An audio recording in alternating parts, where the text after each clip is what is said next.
අරහතෝ සම්මා සම්බුද්දස්ස නමෝ තස්ස භගවතෝ අරහතෝ සම්මා සම්බුද්දස්ස නමෝ තස්ස භගවතෝ අරහතෝ සම්මා සම්බුද්දස්ස.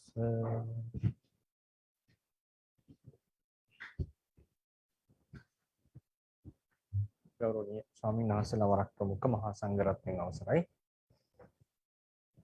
අද අපි සාකච්ඡා කරන්නේ ඊයේ කතා කරපු කොටසෙම ඉතිරි දිගුවක්. ඒ කියන්නේ අපි මේ වෙනකොට කතා කරලා තියෙනවා බෞද්ධ නිකාය ප්‍රධාන වශයෙන් කොටස් දෙකකට කැඩුනා. මහා සාංගික සහ ස්ථවිරවාදී ලෙස. මේ මහා සාංගිකයන් සම්බන්ධයෙන් කරුණු කාරණා රාශියක් අපි කතා කරලා අවසන් කරා. ඊට පස්සේ ස්ථවිරවාදීන් සම්බන්ධයෙන් ඊයේ දවසේදී අපි කතා කරේ විශේෂයෙන්ම සර්වස්තිවාදී නිකාය පිළිබඳව. එහි ආරම්භය, එහි විකාශය, ඒ වගේම එහි තිබෙන ඉතිහාසමය කරුණ, ඒ ඉතිහාස කතාව, ඒ වගේම එහි තිබිච්ච ධර්ම සංගායනාව ආදී සහ ඒ පොත්පත් ආදී. එතකොට අද දවසේදී අපි ස්ථිරවාදී කුලකයේම ස්ථිරවාදී කුලකයේ ප්‍රධාන වශයෙන් කොටස් දෙකකට බෙදෙනවා. සර්වස්තිවාදීන් මහින්සාසකයන් ප්‍රධාන වෙච්ච කොටස. ඊළඟට එක තමයි වාස්තී පුත්‍රයන් ප්‍රධාන වෙච්ච කොටස. එතකොට ඒකේ අපිට විශේෂයෙන්ම හම් වෙනවා සම්මිතිය කියන ස්කූල් එක. ඉතින් අද දවසේදී මම කතා කරන්න බලාපොරොත්තු වෙන්නේ කියපු අර පළවෙනි කොටසේ අපි සර්වස්තවාදීන් ගැන කතා කරලා ඉවරයි. මහින්සාසක, ධර්මගුප්තක, ඊට පස්සේ සර්වස්තවාදීන්ගෙන් බෙදී ගිය කාශ්‍යපිය, ඊළඟට සංක්‍රාන්තිකවාදීන් සහ සෞත්‍රාන්තික කියන කොටස් සම්බන්ධයෙන්. මේවා ථේරවාද කියන ස්ථවිර කුලකයේ තමයි මේවා අන්තර්ගත වෙන්නේ. ඒවා සම්බන්ධයෙන් යම් තොරතුරු ටිකක් අපි සාකච්ඡා කරනවා.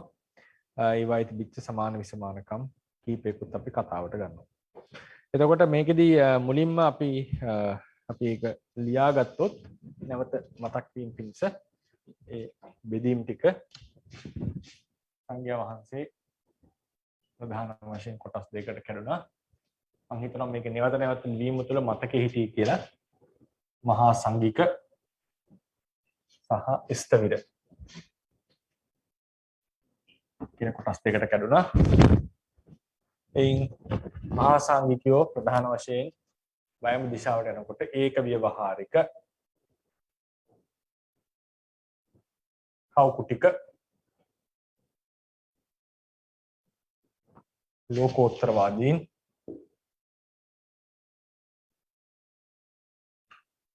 ඊළඟට බහුශ්‍රුතීය සහ ඔවුන්ගෙන් කැඩිලාව ප්‍රඥප්තිවාදී. ඊළඟට දකුණු දිශාවට එන්න ආවා ශෛලස් කියලා ස්කූල් එකක්. ඒ ශෛල ස්කූල් එකෙන් කැඩිලා ආවා පූර්ව ශෛල. ඒ කියන්නේ පර්වතයක නැගෙනහිර ප්‍රදේශයේ වාසය කරපු අපර ශෛල. අපර ශෛලයන් බටහිර ප්‍රදේශයේ උත්තර ශෛල සහ චෛත්‍ය ශෛල. මේ දෙක ආරම්භ වුණේ මහාදේව දෙවෙනි මහාදේව තෙරුන් වහන්සේගේ ඔහු තෙය සංවාසිකෙක් ලෙස සමහර පොත්වල දක්වලා තියෙනවා. ඊළඟට අපිට හම් වෙනවා රාජගිරික සහ සිද්ධාර්ථික කියන කොටස් දෙක. ඕන් කෙලියම මහා සංඝිකයන් ආවෙන්න පුළුවන්, ශෛලයන්ගෙන් කැඩලා වෙන්නත් පුළුවන්. ස්ථවිරවාදීන් ප්‍රධාන කොටස් දෙකකට කැඩෙනකොට මුලින්ම අපිට හම් වෙන්නේ මහින්සාසක කියන කොටස. ඔවුන්ගෙන් කැඩිනවා ධර්මගුප්තකයන්. ඊළඟට මහින්සාසකයන්ගෙන් කැඩෙනවා සර්වස්තිවාදීන්. සර්වස්තිවාදීන්ගෙන් කැඩෙනවා කාශ්‍යපිය. ඒ වගේම සර්වස්තිවාදීන් කැඩෙනවා සංක්‍රාන්තිකයන්. ඔවුන්ගෙන් කැඩෙනවා සෞත්‍රාන්තික. සෞත්‍රාන්තික මේ පළවෙනි කොටස ස්ථවිරවාදී. ඊට පස්සේ ස්ථවිරවාදීන් දෙවෙනි පැත්තට කැඩෙන කොටස තමයි වාස්තී පුත්‍ර. ඊළඟට ඔවුන් නිසා ඔවුන් ප්‍රධාන වෙච්ච ඔවුන්ගෙන් කැඩෙනවා කොහොමද? ධර්මෝත්තරීය භද්‍රයානික සන්නාගරික සන්නාගරික සහ සම්මිතිය. මේ තමයි ඔයගේ දෙවෙනි කොටස. දැන් මේ වෙනකොට අපි සර්වස්තිවාදීන් සම්බන්ධයෙන් මේ සම්පූර්ණ මහා සංඝීය කුලකේම කතා කරලා ඉවරයි. තේරවාදීන්ගේ අපි මේ කතා කරා සර්වස්තිවාදීන් සම්බන්ධයෙන්. අද දවසේදී අපි අවධානය දෙනවා මේ මහින්සාසකයෝ ප්‍රධාන වශයෙන් කොටස් දෙකක් හිටියා පූර්ව සහ පසු කාලීන කියලා. ඊළඟට අද අපි දවස් මේ මහින්සාසක ඊට පස්සේ ධර්මගුප්තක කාශ්‍යපීය සංක්‍රාන්තික සෞත්‍රාන්තික කියන මේ නිකායන් පිළිබඳව සාකච්ඡා කරනවා. හෙට මම වාස්ති පුත්‍රයන් සහ ඒකේ විශේෂයෙන්ම අවධානය දෙන්නේ සම්මිතිය කියන ස්කූල් එකට. ඊට පස්සේ එතනින් එහාට අපි කොහොමද මේ තේරවාදීන් ලංකාවට සංක්‍රමණය වුණේ, තේරවාදී ලංකාවට ආවේ සහ දකුණු ඉන්දියාවේ ඒක පැවතිච්ච හැටි කියන එක කතා කරලා තේරවාදී සම්ප්‍රදායේ තියෙන අර්ථකථා සාහිත්‍යයට ඒ ත්‍රිපිටක අර්ථකථා වලට පැමිණෙනවා. එතකොට මෙතනදී මුලින්ම අපි කලිනුත් කතා කරා මේ මහින්සාසකයන් කියන අයගේ කතා ප්‍රවෘත්ති හැටියට පුරාණ මහින්සාසකයන් බිඳිලා එන්නේ තේරවාදීන්ගෙන්. ඔවුන්ගේ කතා ප්‍රවෘත්තිය හැටියට ඔවුන්ගේ මූලාරම්භය දක්වන්නේ පුරාණ ස්වාමීන් වහන්සේ. දක්ෂිනාගිරියේ පුරාණ ස්වාමීන් වහන්සේ පළවෙනි සංගායනාවට පසුව සංගායනාව කරපු තෙරුන් වහන්සේලා මුණ ගැහුණා ඊට රජගහ නුවරදී. එතනදී උන්වහන්සේලා පුරාණ ස්වාමීන් වහන්සේට දැනුම් දුන්නා ඒ සංගායනාව සිද්ධ වෙච්ච හැටි. උන්වහන්සේගේ ප්‍රකාශනය වුණේ සංගායනාව හොඳින් සංග්‍රහිත වුණා. නමුත් මමත් තථාගතයන් වහන්සේගේ මුවින්ම දැනගත් ආකාරයෙන් ධර්ම විනය කරු දරාගෙන ඉන්නවා කියන එක. ඉතින් ඒ නිසා ඔවුන්ගේ අදහස් තමයි පුරාණ ස්වාමීන් වහන්සේ නැවත සංගායනාව සිද්ධ කරන්නට ආරාධනා කරනවා සහ ඒ නිසා සිද්ධ වෙනවා. ඉතින් ඒකෙදී කරුණු 7ක් එකතු කරගන්නවා. මොනවද? තේරවාදීන් ඉවත් කරපු කරුණු 7ක් මේ ඩොක්ට්‍රින් එකට ඇතුළත් කරගන්න. මොනවද? දුර්භික්ෂ සමයකදී බුදුරජාණන් වහන්සේ රජගහ නුවර ඇතිවෙච්ච දුර්භික්ෂයකදී මට මතක රජගහ නුවරනේ සවැත් නුවරද රජගහ නුවරද එක්තරා දුර්භික්ෂ සමයකදී බුදුරජාණන් වහන්සේ ශික්ෂාපද 7ක් ලිහිල් බවට පත් කරනවා. ලිහිල් බවට පත් කරන එක තියෙන බේසජ්ජක්ඛන්දකේ මහා වග්ගපාළියේ බේසජ්ජක්ඛන්දකේ දුර්භික්ෂ සමයකදී උන්වහන්සේ යම් මේකක් මොනවද අවසරයක් ලබා දෙනවා. රාජගහන් දුර්භික්ඛං හොදි රජගහ නුවර ඇති වෙච්ච දුර්භික්ෂයකදී මොනවද මේ 7? ඒ තමයි සාංගික ආවාසයක සංඝයා වහන්සේලා වාස භික්ෂුන් භික්ෂුණීන් වහන්සේලා වාසය කරන සංඝාවාසයක නැත්නම් භික්ෂුවගේ කුටියක ඇතුලේ ඒ කියන්නේ වහලේ යට අන්තු ඇතුලක තියපු ආහාරයක් පිළි නොගෙන නමුත් ඇතුලක තියපු ආහාරය පසුව දවසේ ආහාරයට ගත්තොත් ඒකට කියනවා අන්තෝබුත්තය කියලා. අන්තෝපක්ඛය කියලා එකක් තියෙනවා. ඒ කියන්නේ ඇතුල පිසිනවා. සංඝික ආවාසයක් ඇතුලේ පිසපු ආහාරය අනුභව කරන්නට බෑ. රාත්‍රියක් තබපු ආහාරය අනුභව කරන්නට බෑ. ඊට පස්සේ සාමම්පාකය. සාමම්පාකය කියලා කියන්නේ භික්ෂුවකට තමන්ම විසින් උයපු ආහාර අනුභව කරන්නට හැකියාවක් නැහැ. ඊළඟට බුදුරජාණන් වහන්සේ මේ අන්තෝබුත්ත, අන්තෝපාක, සාමම්පාක කියන තුනම ප්‍රතික්ෂේප කරනවා. ආනන්ද ස්වාමීන් වහන්සේ විසින් උන්වහන්සේට ඒ ආහාරයක් ලබා දෙනකොට තමයි ඒකට ගරහා කරලා මේ ශික්ෂාපදේ පනවන්නේ. උග්ගහිත පටිග්ගහිතය කියලා කියන්නේ මොනවද? යම් කිසි වෙලාවක භික්ෂුන් වහන්සේලා කවුරු හරි ආහාර පානයක් තියෙනකොට පිළිගන්නට කයක් නැත්නම් භික්ෂුන් වහන්සේලා ඒක අරගෙන ඇවිල්ලා කවුරු හරි අනුපසම්පන්නෙක් ඉදිරියේ ඒක බිම දාලා තියලා නැවත ඒක පිළි අරගෙන වළඳනවා. මේක අපිට අකප දෙයක්. නමුත් දුර්භික්ෂ සමයේදී මේක කරන්නට අවසරය තියෙනවා. දුර්භික්ෂ සමයේදී මේක කරන්නට අවසරය තියෙනවා. ඊට පස්සේ මම ඒක ලියන්නම්. මේ ශික්ෂාපද 7. ඊට පස්සේ තතෝ නීහටං සහ පුරේබත්තම් පටිග්ගහිතං වනක්තම් පොක්කරට්ටම් කියන සතෝ නීහටං කියලා කියන්නේ අපි පවාරණය වුණාට පස්සේ භික්ෂුන් වහන්සේ කෙනෙක් පවාරණය වෙනවා කියලා කියන්නේ ආහාර අනුභව කර කර ඉන්නකොට ප්‍රධාන ආහාර බත් වගේ ආහාර අනුභව කර කර ඉන්නකොට දායකයෙක් එබඳුම ආහාරයක් පිළිගන්නට ආපු වෙලාවේ අපි ඒක ප්‍රතික්ෂේප කරොත් ඒක ඇති කියලා ප්‍රතික්ෂේප කරොත් එපා කියලා ප්‍රතික්ෂේප කරොත් ඒ ආශ්‍රයෙන් නැගිට්ටට පස්සේ නැවත ආහාර වැළඳීමට භික්ෂුවට අවසරයක් නැහැ. ඒක වන්දනවා නම් යම් කිසි විනය කර්මයක් කරන්නට තියෙනවා කෙටි එකක් ඒක කරලා තමයි ඒක සිද්ධ කරන්නේ. යම් කිසි විනය ක්‍රියාවක්. ඒක භික්ෂුණීන් වහන්සේලාට කිසිම ආකාරයකින් අවසරයක් නැහැ. එහෙම දෙයක් වුණොත් නැවතට ඒ දවසට ආහාර අනුභව කරන්න. ඒ කියන්නේ ආහාර අනුභව කර කර ඉන්නකොට දානේ ඒ වගේ ඒ දානයක් බෙදන්නට එනවා. ඒ අනුභව කර කර ඉන්න අතරතුරේදී බෙදන්න යන එක ඇති එපා කියලා අපි ප්‍රතික්ෂේප කරලා ළඟට ආපු වෙලාවක බෙදන්න යනකොට එතන ඊට පස්සේ එතනදී කියන අපි පවාරණය වුණා කියලා. ඊට පස්සේ ආසනේ නැගිටට පස්සේ නැවත ආහාර වළඳන්නට ඉඩක් නැහැ ඒ දවසට. ගිලම්පස වළඳන්නට පුළුවන් ආහාර අනුභව කරන්නට බෑ. නමුත් මේ දුර්භික්ෂ සමයේදී මේක වෙනකොට බුදුරජාණන් වහන්සේ දේශනා කරනවා යම් හේකින් යම් නිවසක ආරාධනාවක් ලැබලා පවාරණය වෙලා ඉන්නවා නම් භික්ෂුව ඒ නිවසින්ම ඒ දායක කුලයෙන්ම පස්සේ නැවත ගෙනාවොත් ආහාරයක් ඒක පවාරණය වෙච්ච භික්ෂුවටත් වළඳන්නට අවසරය ලබා දෙන. ඒකට තතෝ නීහටං ඒ කුලයෙන්ම අරගෙන ආපු ආහාරය. පුරේබත්තම් පටිග්ගහිතං කියලා කියන්නේ දාණයට ප්‍රථම පිළිගත් ආහාරය දාණයට ප්‍රථම පිළිගත් ආහාරය පුළුවන් වළඳන්නට පවාරණය වෙච්ච භික්ෂුවටත් ඒ විනය කර්මය සිද්ධ නොකොට පෙරබත පිළිගත් ආහාරය වළඳන්නටත් අවස්ථාව තියෙනවා. ඊට පස්සේ වනට්ටං පොක්කරට්ටං කියලා කියන්නේ වනයෙන් සහ පොකුණකින් අරගෙන ආපු ඒ ආහාර පවාරණය වෙච්ච කෙනාට වළඳන්නට අවස්ථාව දෙනවා. මේක දෙන්නේ මේ ටික දුර්භික්ෂ සමයක තමයි මේ අවස්ථාව ලබා දීලා තියෙන්නේ. ලබා දීලා තියෙන්නේ.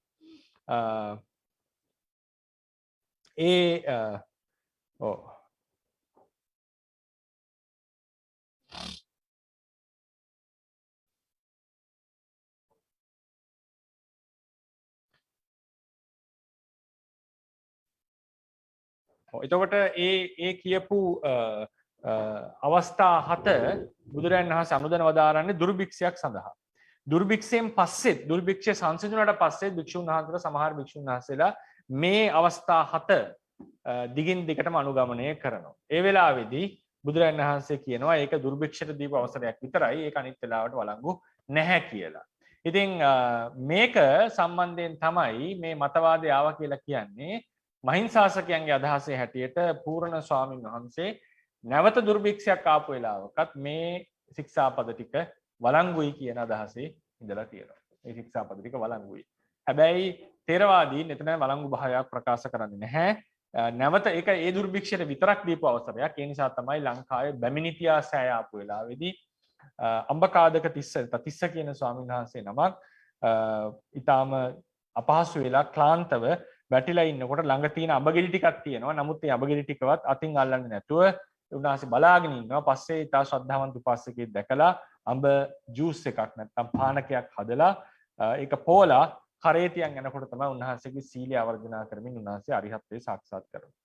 ඉතින් ඒ නිසා මෙතන මේ ශික්ෂාපද 7 සම්බන්ධයෙන් ගැටලුවක් ආවා. ඒ කියන්නේ ප්‍රධාන පළවෙනි මහින්සාසකයන්ගේ බෙදීමට මූලික උනේ මෙන්න මේ ශික්ෂාපද 7 කියන එක සමහර පොත්වල දක්වලා තියෙනවා. එතකොට මේ මොනවද මේ 7?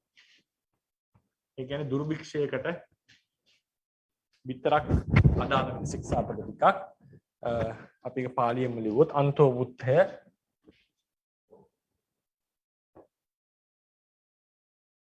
අපි සාමාන්‍යයෙන් ලියමු අන්තෝ බුද්ධ අන්තෝ පක්ඛ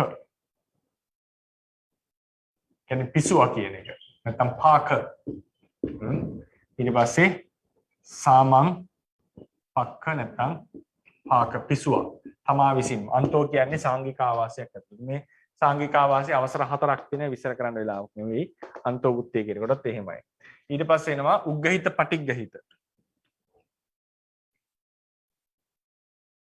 වික්ෂුන් වහන්සේ ඒක තනියම අරගෙන වෙන කෙනෙක් ඉදිරියේ දාලා නැවත පිළිගන්නවා කියන එක ඊළඟට එනවා තතෝ නීහටං ඒක අපි සම්පූර්ණයෙන් තතෝ නීහටං බුත්තා විනා පවාරිතේන අනතිරිත්තම් පරිබුඤ්ජිතෝ තතෝ නීහටං බුත්තා විනා පවාරිතේන අනතිරිත්තම් පරිබුඤ්ජිතුම්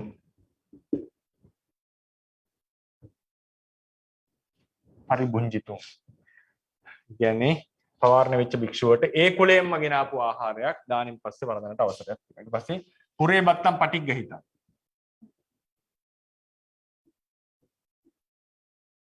ඒකත් එහෙමයි. පෙර බත පිළිගත් ආහාරයක්. ඒ විදිහට ප්‍රපුරේ බත්තම් පටිඝහිතං. ඊළඟට අවසානයේදී වනට්ඨං වනයේ හටගත් ආහාරයක් පොක්කරට්ටං. පොක්කරට්ටං කියලා කියන්නේ පොක්කරණී කියලා කියන්නේ පාලියෙන් විලට නැත්නම් පොකුණට නම. ඒ ඔය අල වගේ නිලුම් වගේ දේවල් ඒවා අනුභව කරන්න ප්‍රශ්නයක් නැහැ. ඒතර මේ තමයි ශික්ෂාපද 7. මේ 7 සම්බන්ධයෙන් තමයි වාදය ඇති වුණා කියලා කියන්නේ. ඒ රහතන් වහන්සේලා අතර ඔවුන්ගේ හැටියට. මේක තමයි පළවෙනිම කවුද? මහින්සාසකයන් අතර ඇති වෙච්ච වෙනස. ඊට පස්සේ අපිට මහින්සාසක කියන්නේ අපිට තේර කතාවස්තුවේදී අපිට මහින්සාසක කියන මේ කුලකේ හම්බ වෙනවා. ඒක බොහෝ දුරට දෙවෙනි මහින්සාසකයන්ගෙන් වෙන්නත් පුළුවන්, පළවෙනි මහින්සාසකයන් වෙන්නත් පුළුවන්. කාලයක් යනකොට ඔවුන් සහ තේරවාදීන් අතර පැහැදිලි වෙනස්කම් හම්බෙලා තියෙනවා. එකක් තමයි උදාහරණයකට අනුසය චිත්තචෛසික නොවන බව ලෙස විස්තර නොකරන බව. ඊට පස්සේ අනුසය පරිඋත්ථානයේ වෙනස් වූ ධර්මයක් බව, වෙනම ධර්මයක් බව. ඊට පස්සේ අනුසය අනාලම්බන බව, අනුසයට ආරම්භණයක් නැති බව. ඒක අපි දීර්ඝව සාකච්ඡා කරනවා ඉදිරියේදී. ඒ අනුසය නැත්නම් පරමත්ත ජාතික කියන පාඩම් වෙනකොට අපි ඒවා සම්බන්ධයෙන් සරලව කතා කරලා ඇති මුල් අවස්ථාවවලදී කොහොමද තේරවාදීන් සලකන්නේ අනුසය සාරම්මණය කියලා කෙසේද සලකන්නේ කියලා. ඊට පස්සේ අනුසය චිත්ත විප්‍රයුක්ත ධර්මයක් සහ පරිඋත්ථානය චිත්ත සංප්‍රයුක්ත ධර්මයක් ලෙස. මේවා තේරවාද මතවලට වෙනස් අදහස්, ඊටාම සාධනීය අදහස් ටිකක්. නමුත් තේරවාද ණය ක්‍රමයේ ඉඳලා බලනකොට එසේ විස්තර කරන්නේ නැහැ. ඒක අපි ඉදිරියේ තව දීර්ඝව කතා කරා මේ පාඩම් වලට ආවම. ඊට පස්සේ එනවා මේ මහින්සාසක කියන කුලකය. ඊළඟට අපිට ධර්මගුප්තක කියන කුලකය. ධර්මගුප්තක කියන කුලකේ ඊටාම ප්‍රසිද්ධ වෙනවා චීනයේ. ධර්මගුප්තක විනය කියන එක හරි ප්‍රසිද්ධ වෙනවා. ඒ ඔවුන්ගේ විනය සම්බන්ධයෙන්. ඉතින් මේ මොවුන්ගේත් මහා සාංගික අදහස් තිබුණා කියලා පොත්වල දැක්වෙනවා.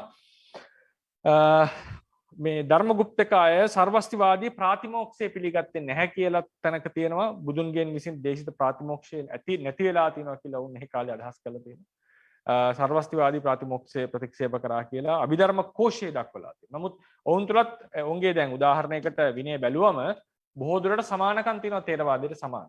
නමුත් අර අභිධර්ම කෝෂයේ අර වගේ ප්‍රකාශනයක් කළා තියෙනවා. මේක මධ්‍යම ආසියාවේ සහ සෙන්ට්‍රල් ඒෂියා සහ චයිනා කියන රටවලත් ඉරානයට අයිති ඉරාන පැත්තේ රටවලත් මේ නිකාය ප්‍රචලිත වෙලා තියෙනවා. ධර්මගුප්තක විනය කියන එක ඉතා ප්‍රකටයි. ඒ වගේම ඔවුන් ළඟ අබිනිෂ්ක්‍රමණ සූත්‍රය කියලා සූත්‍රයකුත් තිබුණා කියලා සඳහනක් තියෙනවා.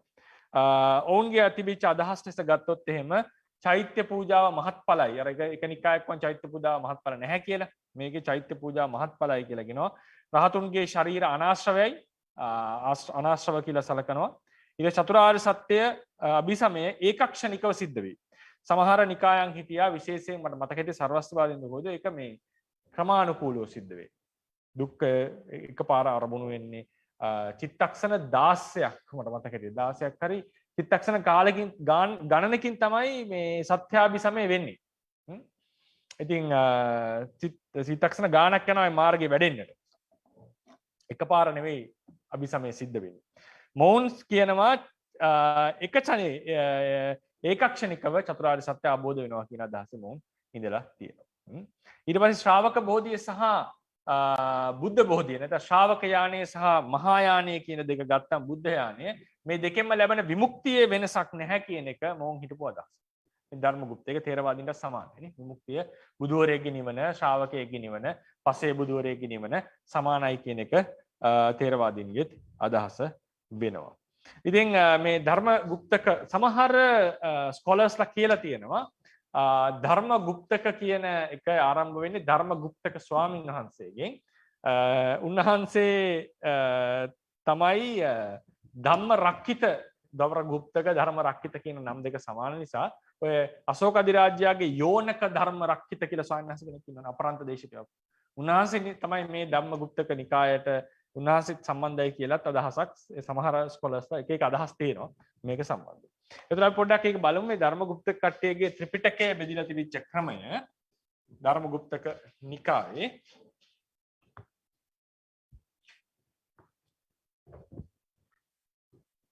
සමතනක තියෙනවා මේ ධර්මගුප්තකයන් මුල් අවදියේම ඔය කියපු කරුණු හතට තව කරුණක් එකතු වුණා මේ විනය කරුණක් කියලා. සමහර විට මේ වනට්ට පොක්කරට්ට දෙකක් ලෙස ගත්ත වෙන්නත් පුළුවන්. ඒක වෙන්නත් පුළුවන්. එතකොට මේකෙදී ඔවුන්ගේ ධර්මගුප්තක ත්‍රිපිටකය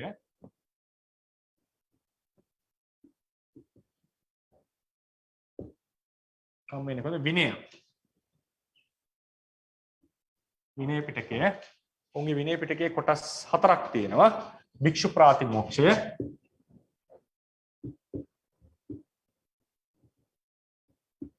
භික්ෂුණී ප්‍රාතිමෝක්ෂය,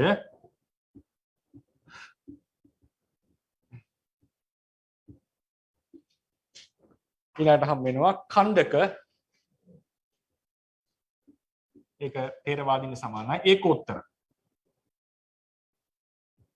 ඒක පරිවාරයට සමාන විය යුතුයි. දැන් පරිවාර පාළියේ තියෙන මේ වගේ ගණනය කිරීම ගොඩක් තියෙනවා නේද? අවසානයේ මුළු එකම එකතු කරලා කරපු එකක් නේ. ඒ වගේ විය හැකි. ඒකෝත්. ඊළඟ සූත්‍ර පිටකය ගත්තම මේක බොහෝ දුරට සර්වස්තිවාදීන්ට සමාන නම් ටිකක් තියෙන. දීර්ඝාගම, මධ්‍යමාගම, ඊළඟට ඒකෝත්තරාගම, සංයුක්තාගම, නිකාය කියන එකට ආගම කියලා වුන් භාවිතා කරන්නේ. ශුද්‍රක, ශුද්‍රකාගම, කුද්දක නිකාය කියන එකට සංස්කෘත ශුද්‍රකාගම. මේ තමයි උන්ගේ සූත්‍ර පිටකයේ බෙදිච්ච ක්‍රමය. අභිධර්ම පිටකයේ ප්‍රකරණ පොත් 4ක් තිබිලා තියෙනවා.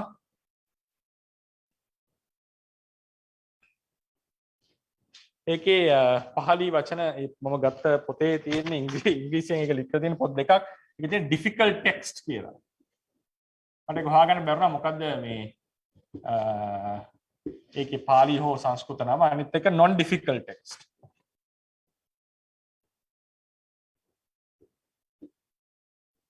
ඊට පස්සේ දෙක එන්නේ සංග්‍රත සහ සංයුක්ත කියන පොත්. මේ තමයි ඔවුන්ගේ අභිධර්ම පිටකේ ප්‍රකරණ නැත්තම් පිටක පොත් 4ක් තිබිලා තියෙනවා මේකෙදි. මෙපෙත්තල සංග්‍රත සහ සංයුක්ත පල්ලෙහාට ගන්න එක නේ. ඒතර තමයි මේ ධම්මගුප්තක නිකායේ ධර්මයේ බෙදලා තියෙන ඇති.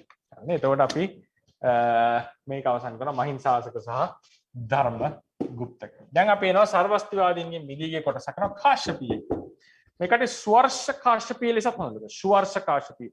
ස්වර්ශ කියන තෙරුන් වහන්සේගේ මම අවසානයේදී දෙන්නම් මේ එක එක නම් වල අර්ථ සහ ඔවුන්ගෙන් පැවතෙන ආචාර්ය ඔවුන්ගේ හැටියට ආචාර්ය පරපුර කෙසේද කියන එක. එතකොට ස්වර්ශ කාශ්‍යපීය නමිනුත් සද්ධර්ම වර්ෂක කියන්නේ ධර්මයේ වැසි වස්සවන. අපි කියනවානේ හොඳ ලස්සන බණක් කියනකොට දහම් වැසි වස්සවනවා කියලා කියනවා. ඒක සද්ධර්ම වර්ෂක නිකාය ලෙස හඳුන්වනවා. ස්වර්ශක නිකාය ලෙස, ස්වර්ශක කාශ්‍යපීය නිකාය ලෙස, ස්තවීරිය කියලා කියන්නේ ස්තවිර කියන වශයෙන් උන්ව හඳුන්වලා දීලා තියෙනවා. ඉතින් මේ සමහර අදහසක් තියෙනවා මේ කාශ්‍යපීය අයගේ දැන් සර්වස්තිවාදීන්ගෙන් මේකට බිඳිලා එනවනේ. මොවුන් ගොඩක් වෙලාවට තේරවාදීන්ට කිට්ටු අදහස් දරුව නිසා මේ බෙදීම සිද්ධ වුණා.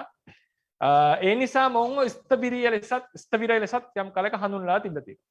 තේරවාදීන්ට වඩා යම් සමාන ලක්ෂණ දැරුවා සර්වස්තිවාදීන්ට වඩා කියන අදහසක් තිබෙනවා. ඊට පස්සේ උතර මොවුන්ගේ හැටියට රහතුන්ට ශය ඥානය සහ අනුත්පාද ඥානය දෙකම තියෙනවා. ඒක සම්බන්ධයෙන් වාද තිබිලා තියෙනවා අනිත් නිකායවල. කයේ ඥානං අනුත්පාදේ ඥානං කියන ඒවා. අපි ඒවා ඉස්සෙල්ලා සම්පූර්ණයෙන් හදාරන්න නැති නිසා මෙතනදී අපිට ඒක සංසන්දනය කරන්නට අමාරුයි. මේක ඇත්තටම මේ නිකාය බෙහෙදය හොඳ ලස්සනටම කතා කරන්න පුළුවන් වෙන්නේ තේරවාදයේ මූලික સિદ્ધාන්ත කතා කරලා අවසන් වුණාට පස්සේ. එතකොට තමයි අපිට ඒක සංසන්දනය කරන්න පුළුවන් වෙන්නේ ලස්සනට. ඊට පස්සේ සංස්කාරයන් හැම කැල්ලෙම බිඳෙන බව. මොකද සර්වස්තිවාදීන්ගේ හැටියට නේද? අතීත අනාගත දෙකේම දේවල් පවතිනවා. හැබැයි උනොත් කියනවා මේක යම් බිඳීමක් වෙනවා. නමුත් ඒ ධර්මය යම් ආකාරයකට පවතිනවා කියන එක අදහස් කරනවා. මොවුන්ගේ අදහස් තමයි අතීතයේ ඇතම් කොටස් ඉතිරි වෙලා තිනවා, ඇතමක් නැහැ. අර කිව්වේ විපාක ලබා දුන්නු කර්මයෝ නැහැ. ලබා නොදුන්නු කර්මයෝ තියෙනවයයි සැලකිය යුතුයි. ඊට පස්සේ විශේෂයෙන් උපාදිනෝ ධර්මා කියලා කියන අනාගත උපාදිනෝ ධම්මා තියෙනවා. අනාගත ධර්මයක් ලෙස උපාදිනෝ ධම්මා තියෙනවා. අනිත් ධර්මයෝ නැහැ. මේ ආදී අදහසක උන් ඉඳලා තියෙනවා. ඒ නිසා සර්ව අස්ති කියන ඩොක්ට්‍රින් එකෙන්ම එක සමානයි. මොන් කිව්වා අතීත අනාගත වර්තමාන තුන් කාලයේම ධර්මිය පවතිනවා සර්ව අස්තිවාදීන් කිව්වා. කාශ්‍යපය කිව්වා නෑ සියලු අතීතයත් සියලු අනාගතයක් පවතිනවා නෙවෙයි ඇතැම් අතීතයේ සහ ඇතැම් අනාගතේ පවතිනවා. ඒ නිසා පැහැදිලියම මොවුන් සර්ව අස්තිවාදීන්ට මේ බිඳිලා ආපු උන්ට සමාන ලක්ෂණ තියෙන ස්කූල් එකක් ලෙස තොරතුරු අපිට පේනවා.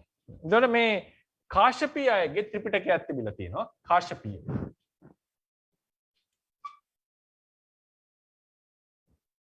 කාශ්‍යපීය කියන නිකායේ ත්‍රිපිටකයක් තිබිලා තියෙනවා. කොහොමද මේ ත්‍රිපිටකය? ඒකත් බොහෝ දේ සමයි භික්ෂු ප්‍රාතිමෝක්ෂය, භික්ෂුණී ප්‍රාතිමෝක්ෂය සමානයි. මෙතන තව දෙකක් එකතු වෙනවා. ඒ තමයි කටින කියලා උන්ගේ වෙනම පොතක් තිබිලා තියෙනවා.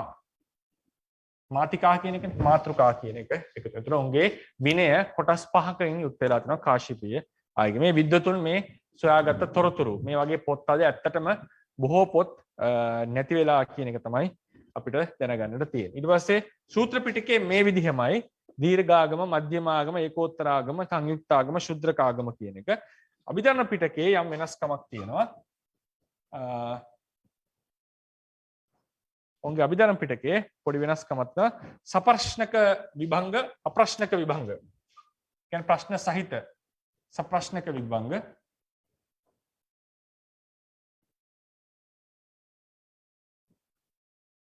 අප්‍රශ්නක විභංග කියන කොටස් දෙකත් ඒ වගේම සංග්‍රහ කියන කොටසත් ඊළඟට ඉංග්‍රීසියෙන් තමයි නම දීලා තියෙන්නේ comparative tables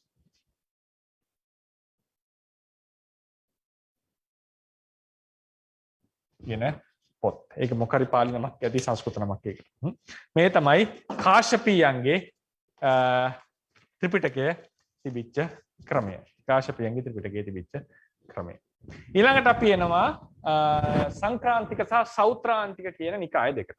මේ සංක්‍රාන්තික සහ සෞත්‍රාන්තික නිකාය දෙක සමහර තැන්වල එකම නිකායක් ලෙසත් හඳුන්වලා තියෙනවා. සංක්‍රාන්තිකයෝමයි සෞත්‍රාන්තිකයෝ. තවත් විදිහකට කිව්වම සංක්‍රාන්තිකයන් තිබිලා ඔවුන්ගෙන් සෞත්‍රාන්තිකයන් බිඳිලා කියලා අදහසකුත් තියෙනවා. සංක්‍රාන්තිකයන්ගෙන් සෞත්‍රාන්තිකයන්ගෙන් සංක්‍රාන්තිකයන්ගෙන් සෞත්‍රාන්තිකයන් බිඳිලා කියලා. ඔය පාළියේ තියෙන සංකන්තිකවාද, සුත්තන්තිකවාද කියන්නේ මේ සංක්‍රාන්තික සහ සෞත්‍රාන්තික නිකාය දෙක. සමහර පොත්වල ඒ සමහර පුරාණ ඔය සංස්කෘත පොත්වල, ඒ කියන්නේ ඒ බෞද්ධ නිකායවල පොත්වල ඒ දෙකම එක කොටසක් ලෙසත් හඳුන්වලා තියෙනවා. සාමාන්‍යයෙන් අපිට ඔවුන්ගේ ඩොක්ට්‍රින් එක ලෙස හම්බ වෙන්නේ. ඒ නිසා මේක සාමාන්‍යයෙන් පොදුවේ මොවුන් එකම කුලකයක් ලෙස මම ඒක එකට රවුන්ඩ් කරලා තියෙන එකම කුලකයක් ලෙස තමයි ඔවුන්ගේ තොරතුරු අපිට හම්බෙන්නේ. සංක්‍රාන්තිකයන්ගේ අපි හිතමු දැන් මේ දෙක එකටම පොදුවේ මම අරන් කතා කරන්න.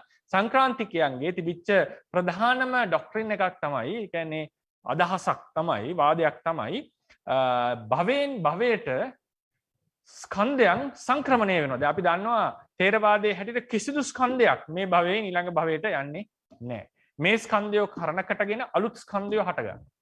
කොටින්ම අපි කියනවා මේ භවයේ අනුසය අනිත් භවයේ අනුසය අතරත් අපි අලුත් කියන්නේ අලුත් අනුසය අලුතෙන් පටන් ගත්තා කියලා අපි සංඛ්‍යා කරනවා. ගණන් කරනවා කියලාත් අපි කිව්වා. ඒ අනුසයම ආවා කියලාත් අපි කියන්නේ නැහැ. කිසිදු ස්කන්ධයක් සංක්‍රමණය වුණේ නැහැ. යම් ස්කන්ධයක් හටගත්තා නම් අලුතෙන් එතෙන් පටන් අනුසය අනුසයනයේ පටන් අපරිඥාත ස්කන්ධයක් හටගත්තා නම් යම් භවයක එහෙම අපි කියන්නේ. එතෙන් පටන් අනුසයෝ අනුසයනය කරනවා. ක්ලේශ වට්ටයේ අනුසයනය කරනවා ස්කන්ධයක්. එතකොට නමුත් මොවුන්ගේ අදහසක් තමයි ස්කන්ධ මාත්‍රයක් භවයෙන් භවයට යනවා. ස්කන්ධ මාත්‍රයක් කියන එකේ තිබුණේ අපි ගත්තොත් ස්කන්ධයෝ කියන එක වේදනා ස්කන්ධයේ රූප ස්කන්ධයෙන් වෙනස් ලක්ෂණ තියෙනවා. සංඥා ස්කන්ධයේ වෙනස් ලක්ෂණ. සංස්කාර ස්කන්ධයේ වෙනස් ලක්ෂණ. විඥාන ස්කන්ධයේ වෙනස් ලක්ෂණ. ලක්ෂණ පහක් තියෙනවානේ ස්කන්ධ පහක් කිව්වේ ඒකනේ.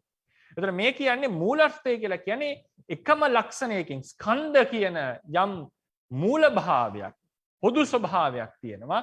ඒකේ තියෙන ඒක රසයක් එක ස්වභාවයක් ඒක භවයෙන් භවයට සංක්‍රමණය වෙනවා කියන එක ඕන්ගේ අදහස. ඒ නිසා තමයි සංකන්තික සංක්‍රාන්තිය කියලා කියන්නේ ඉරු සංක්‍රමණය වෙනවා මේෂ රාශි මීන රාශියෙන් මේෂ රාශියට අවුරුද්ද ලබනවා.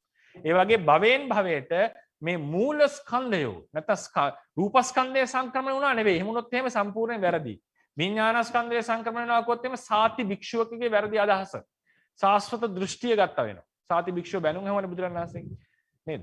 මේ බුද්ධ ශාසනයේ බැහැර වෙච්ච කෙනෙක් ලෙස එයා බැලුම් ඒ කියන්නේ සාසනෙට කිසිම දෙයක් තේරුම් ගත්තේ නැති කෙනෙක් ලෙස බැලුම් ඇහුවනේ. එතකොට ඒ නිසා ස්කන්ධය සංක්‍රමණය වෙනවා කියන එක බුද්ධ දේශනාවට සම්පූර්ණයෙන් විරුද්ධයි. මොහොන් අදහස් කරන්නේ ස්කන්ධයන්ගේ තියෙන මූල ස්වභාවය ස්කන්ධ කියලා ගතියක් තියෙනවා.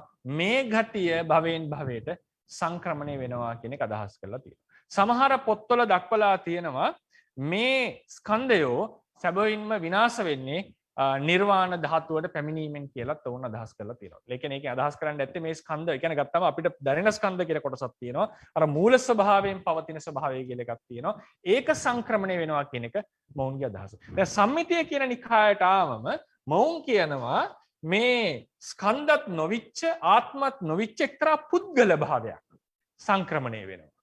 සංක්‍රාන්තිකයන්ගේ හැටියට ස්කන්ධ ස්වභාවයක් සංක්‍රමණ භවෙන් භවයට.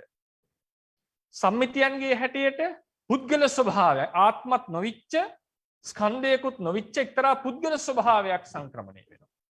එතකොට ථේරවාදීන්ගේ හැටියට පරම්පරාවේ අලුත් පරණ ස්කන්ධයන් නිසා අලුත් ස්කන්ධයක් අලුතෙන් හට ගන්නවා. පරම්පරා වශයෙන් සම්බන්ධතාවයක් තියෙනවා. ඒකට හේ සංක්‍රමණය කියන්නේ අලුතෙන් හට ගන්නට හේතුව කෙලෙස් සහ කර්ම ගති ස්වභාව ශක්තියින් ආදිය හේතු කරගෙන. ඉතින් ඒ නිසා මෙතන පැහැදිලියම මූලික સિદ્ધාන්ත වශයෙන් වෙනස්කමක් තියෙනවා. සමහර මේ සම්මිතියන් හිත අපි කතා කරනවා. ඒ කට්ටිය මේ බෞද්ධ නොවන අබෞද්ධ නැත්තම් අර සාස්වත දෘෂ්ටියට වැටිච්ච අන්‍ය තීර්ථක ගණයට දාපු කොටස් සමහරුත් සලකලා මේ සම්මිතිය කියන අය. මේ සංක්‍රාන්තික කියන අය අදහස් කරන්නේ පුද්ගලවාදයක් නෙවෙයි ස්කන්ධ සංක්‍රමණය වෙච්ච බවක් ස්කන්ධවල මූල ස්වභාවය සංක්‍රමණය වෙච්ච බවක් වුන් සලකලා තියෙනවා. එතකොට මේ සංක්‍රාන්තිකවාදී නැත්නම් සෞත්‍රාන්තිකයන් ආරම්භ වන්නේ කුමාර ලබ්ධ කියන ස්වාමීන් වහන්සේ මුල් කරගෙන. ඒක සෞත්‍රාන්තිකයන් සම්බන්ධයෙන් කියන්නේ. දැන් සෞත්‍රාන්තිකයන් තමයි වෙනවා. සමහරුන්ගේ හැටියට මේක දෙකක්, සමහරුන්ගේ හැටියට මේක එකක්. සෞත්‍රාන්තිකයන්ගේ ආරම්භකයා නිකාය ආරම්භන කුමාර ලබ්ධ ස්වාමීන් වහන්සේ ඉස්තවිල. උන්වහන්සේ ගැන විශේෂයෙන් සඳහන් කරනවා දවසකට ගියා තිබුණේ වචන 32000ක් කතා කරන්න පුළුවන්. වචන 32000ක් ලියන්නට පුළුවන් කියලා. හන්දනේ අපි කොච්චර කතා කරනවද කියලා. කොහොමද දවසකට මේ ඒ තරම් විශේෂ දක්ෂ ස්වාමීන් වහන්සේ කෙනෙක් ලෙස තමයි උන්වහන්සේව හඳුන්වලා තියෙන්නේ. උන්වහන්සේ තක්ෂශිලා කියන ප්‍රදේශයේ තමයි උප්පත්තිය ලැබුවා කියලා දැක්වෙන්නේ. ඉතින් මේ කුමාර ලබ්ධ ස්වාමින් වහන්සේගේ දක්ෂතාවය දැකපු රජ කෙනෙක් කබන්ද දේශ නැත්නම් සිරිකෝල් දේශයේ රජුරෝ මොකද කරන්නේ? මේ තක්ෂශිලාව ආක්‍රමණය කරලා කුමාර ලබ්ධ ස්වාමින් වහන්සේව අරගෙන එනවා. ඒ තරම් වටින පුද්ගලයෙක්. ආක්‍රමණයක් කළා රටක් ප්‍රදේශයක් මේ වටිනා ස්වාමීන් වහන්සේව අරගෙන එනවා. අරගෙන ඇවිල්ලා තමන්ගේ පුරාණ රජමාලිගාව විහාරයක් බවට පත් කරලා උන්වහන්සේ පදිංචි කරනවා කියලා සඳහනක් තියෙනවා. එතකොට ඊට පස්සේ මෙතුමා පසු කාලීන ආන්ධ්‍රා ප්‍රදේශයට වැඩම කරලා ద్వාරධාරක කියන විශේෂ ග්‍රන්ථය නිර්මාණය කරා කියලත් ඒ පොත්පත්වල දැක්වෙනවා. ඒ නිසා මේ සෞත්‍රාන්තිකයන් කියන අය හියුන්සාන් ස්වාමීන් වහන්සේ ඉන්දියාවට වඩිනකොට විශේෂයෙන්ම ඉන්දියාවේ තිබිච්ච ප්‍රධානම කුලක හතර බෞද්ධ කුලක හතර තමයි වෛභාෂිකයන්. වෛභාෂිකයන් කියන්නේ කවුද? සර්වස්තිවාදී. විභාෂා කියන අටුවා ලියපු අයනේ. වෛභාෂිකයන් පළවෙනි කොටස. ඊට පස්සේ මාධ්‍යමිකයන්. මාධ්‍යමිකයන් කියන්නේ බුද්ධ වර්ෂ 500 ගණන් වලදී ආරම්භ වෙච්ච විශේෂයෙන් නාගාර්ජුනයන් වහන්සේගේ අර මාධ්‍යමික දර්ශනය මෙයා කරපු මාධ්‍යමික. ඊට පස්සේ ක්‍රිස්තු බුද්ධ වර්ෂ 8 වෙනි සියවසේ ආරම්භ වෙච්ච කවුද යෝගාචාර දර්ශනය. විඥාන මාත්‍රය විඥානයේ පමණයි පවතින්නේ කියන දර්ශනය. මාධ්‍යමිකයන්ගේ හැටියට සමහරව අර්ථකථනය කරන්නේ කිසිවක් පරමාර්ථ වශයෙන් විද්‍යමාන වන්නේ නැහැ කියන අදහස. ඊළඟට සෞත්‍රාන්තිකයන්. මේ සෞත්‍රාන්තිකයන් ඉතා ප්‍රබල බවට පත් වෙනවා ඉන්දියාවේ එක කාලයකදී. ඒ නිසා මේ විශේෂයෙන්ම සර්වස්තිවාදීන් වගේම විශේෂ කුලකයක් ලෙස හඳුන්වන්නට පුළුවන්. ඊට පස්සේ ඔවුන්ගේ අදහස් වෙලා තියෙනවා දැන් අපි එදා කතා කරා ඊයේ සර්වස්තිවාදීන්ගේ ප්‍රධාන ධර්ම පහයින් චිත්තය, චෛතසිකය නේද? රූපය, චිත්ත විප්‍රයුක්ත ධර්ම සහ අසංස්කෘතය. චිත්ත 1යි, චෛතසික 46යි, චිත්ත විප්‍රයුක්ත ධර්ම 14යි, රූප 11යි, අසංකත 3යි. ඔක්කොම සියල්ලම 75ක් තියෙනවා ධර්ම. 75ක් ඕන ඉහළ ධර්ම තියෙනවා. මේ සෞත්‍රාන්තිකයන් දැන් බලන්න සර්වස්තිවාදීන් කියන්නේ බෙදලා වෙලා තියෙනවා. මොවුන් ප්‍රතික්ෂේප කරනවා සර්වස්තිවාදීන්ගේ චිත්ත විප්‍රයුක්ත ධර්ම. ඔවුන් කියනවා එහෙම ධර්මයක් තිබෙන්න බෑ. එහෙම ධර්මයක් නැහැ කියලා ඔවුන් ඒක ප්‍රතික්ෂේප කරා කියලා දක්වනවා. ඒ වගේ මේ සෞත්‍රාන්තිකයන්ගේ නමින්ම පේනවා මොවුන් පැහැදිලිවම ධර්මයේ විස්තර කරන්නේ සූත්‍රානුසාරයෙන්. අභිධර්මයේ පදනම් කරගෙන නෙවෙයි. ඒ නිසාමයි සෞත්‍රාන්තිකයන් නමත් ඔවුන්ට යෙදෙන්නේ. අද කාලෙවත් සමහර කෙනෙක් ඉන්නවා ප්‍රිය කරනවා රුචි කරනවා සූත්‍රානුසාරයෙන් ධර්මයේ විස්තර කරන්න. විශේෂයෙන් තේරවාදීන් සම්බන්ධයෙන් ගත්තම තේරවාදීන්ගේ ධර්ම විවරණයේ මූලික පදනම් වැටලා තියෙන්නේ අභිධර්මයේ කියන විෂය පදනම් කරගෙන. අභිධර්මයේ පදනම් කරගෙන තමයි වුන් සූත්‍ර තේරවාදීන් සූත්‍ර විවරණය කරන්නේ. අභිධර්මයේ පදනම් කරගෙන තමයි ධර්ම මාර්ගය, භාවනා මාර්ගය විස්තර කරන්නේ. ඒ නිසා අභිධර්මයේ කියන එක මූලික හරය ලෙස ගන්නට පුළුවන් ධර්ම විවරණවලදී. ඒ වගේම සර්වස්තිවාදීන්ගේ ගත්තමත් අභිධර්මයට ඉතා විශාල තැනක් ලබා දීලා තියෙනවා. ඒ වගේම අපිට පේන්නේ නැති කාශ්‍යපීය ධර්මගුප්තක ආදී නිකායවලත් අභිධර්ම පිටකේ තිබිලා තියෙනවා. ඉතින් මේ සෞත්‍රාන්තිකයන් විශේෂයෙන්ම අභිධර්මයට වඩා සූත්‍රවලටින් ධර්මයේ විස්තර කරන්නට පෙළඹිච්ච කොටසක්. ධර්ම විස්තර කරන්න පෙළඹිච්ච කොටසක්. අද වුණත් සමහර පිරිස් ථේරවාද ත්‍රිපිටකය. ඒකත් කියන්නට එපා. දැන් සමහර ගත්තම දැන් කාලයක් යනකොට මේ ත්‍රිපිටකවල වෙනස්කම් එනවා. දැන් සූත්‍රය දැන් අබිනිෂ්ක්‍මන සූත්‍රය. මහා ප්‍රඥා පාරමිතා සූත්‍රය. මේ වගේ සූත්‍ර තියෙනවා. ඒවා ථේරවාද ත්‍රිපිටකේ නැති සූත්‍ර. ඒවා පසු කාලීනවද මුලින්නම් ආවද කියන එක වෙනම කතාවක්. ඉතින් ඒතකොට ඒ අපේ ත්‍රිපිටකේ නෑ. එතකොට මේ තියෙන්නේ ථේරවාදී ත්‍රිපිටකේ. අත්‍තරම කියනවා.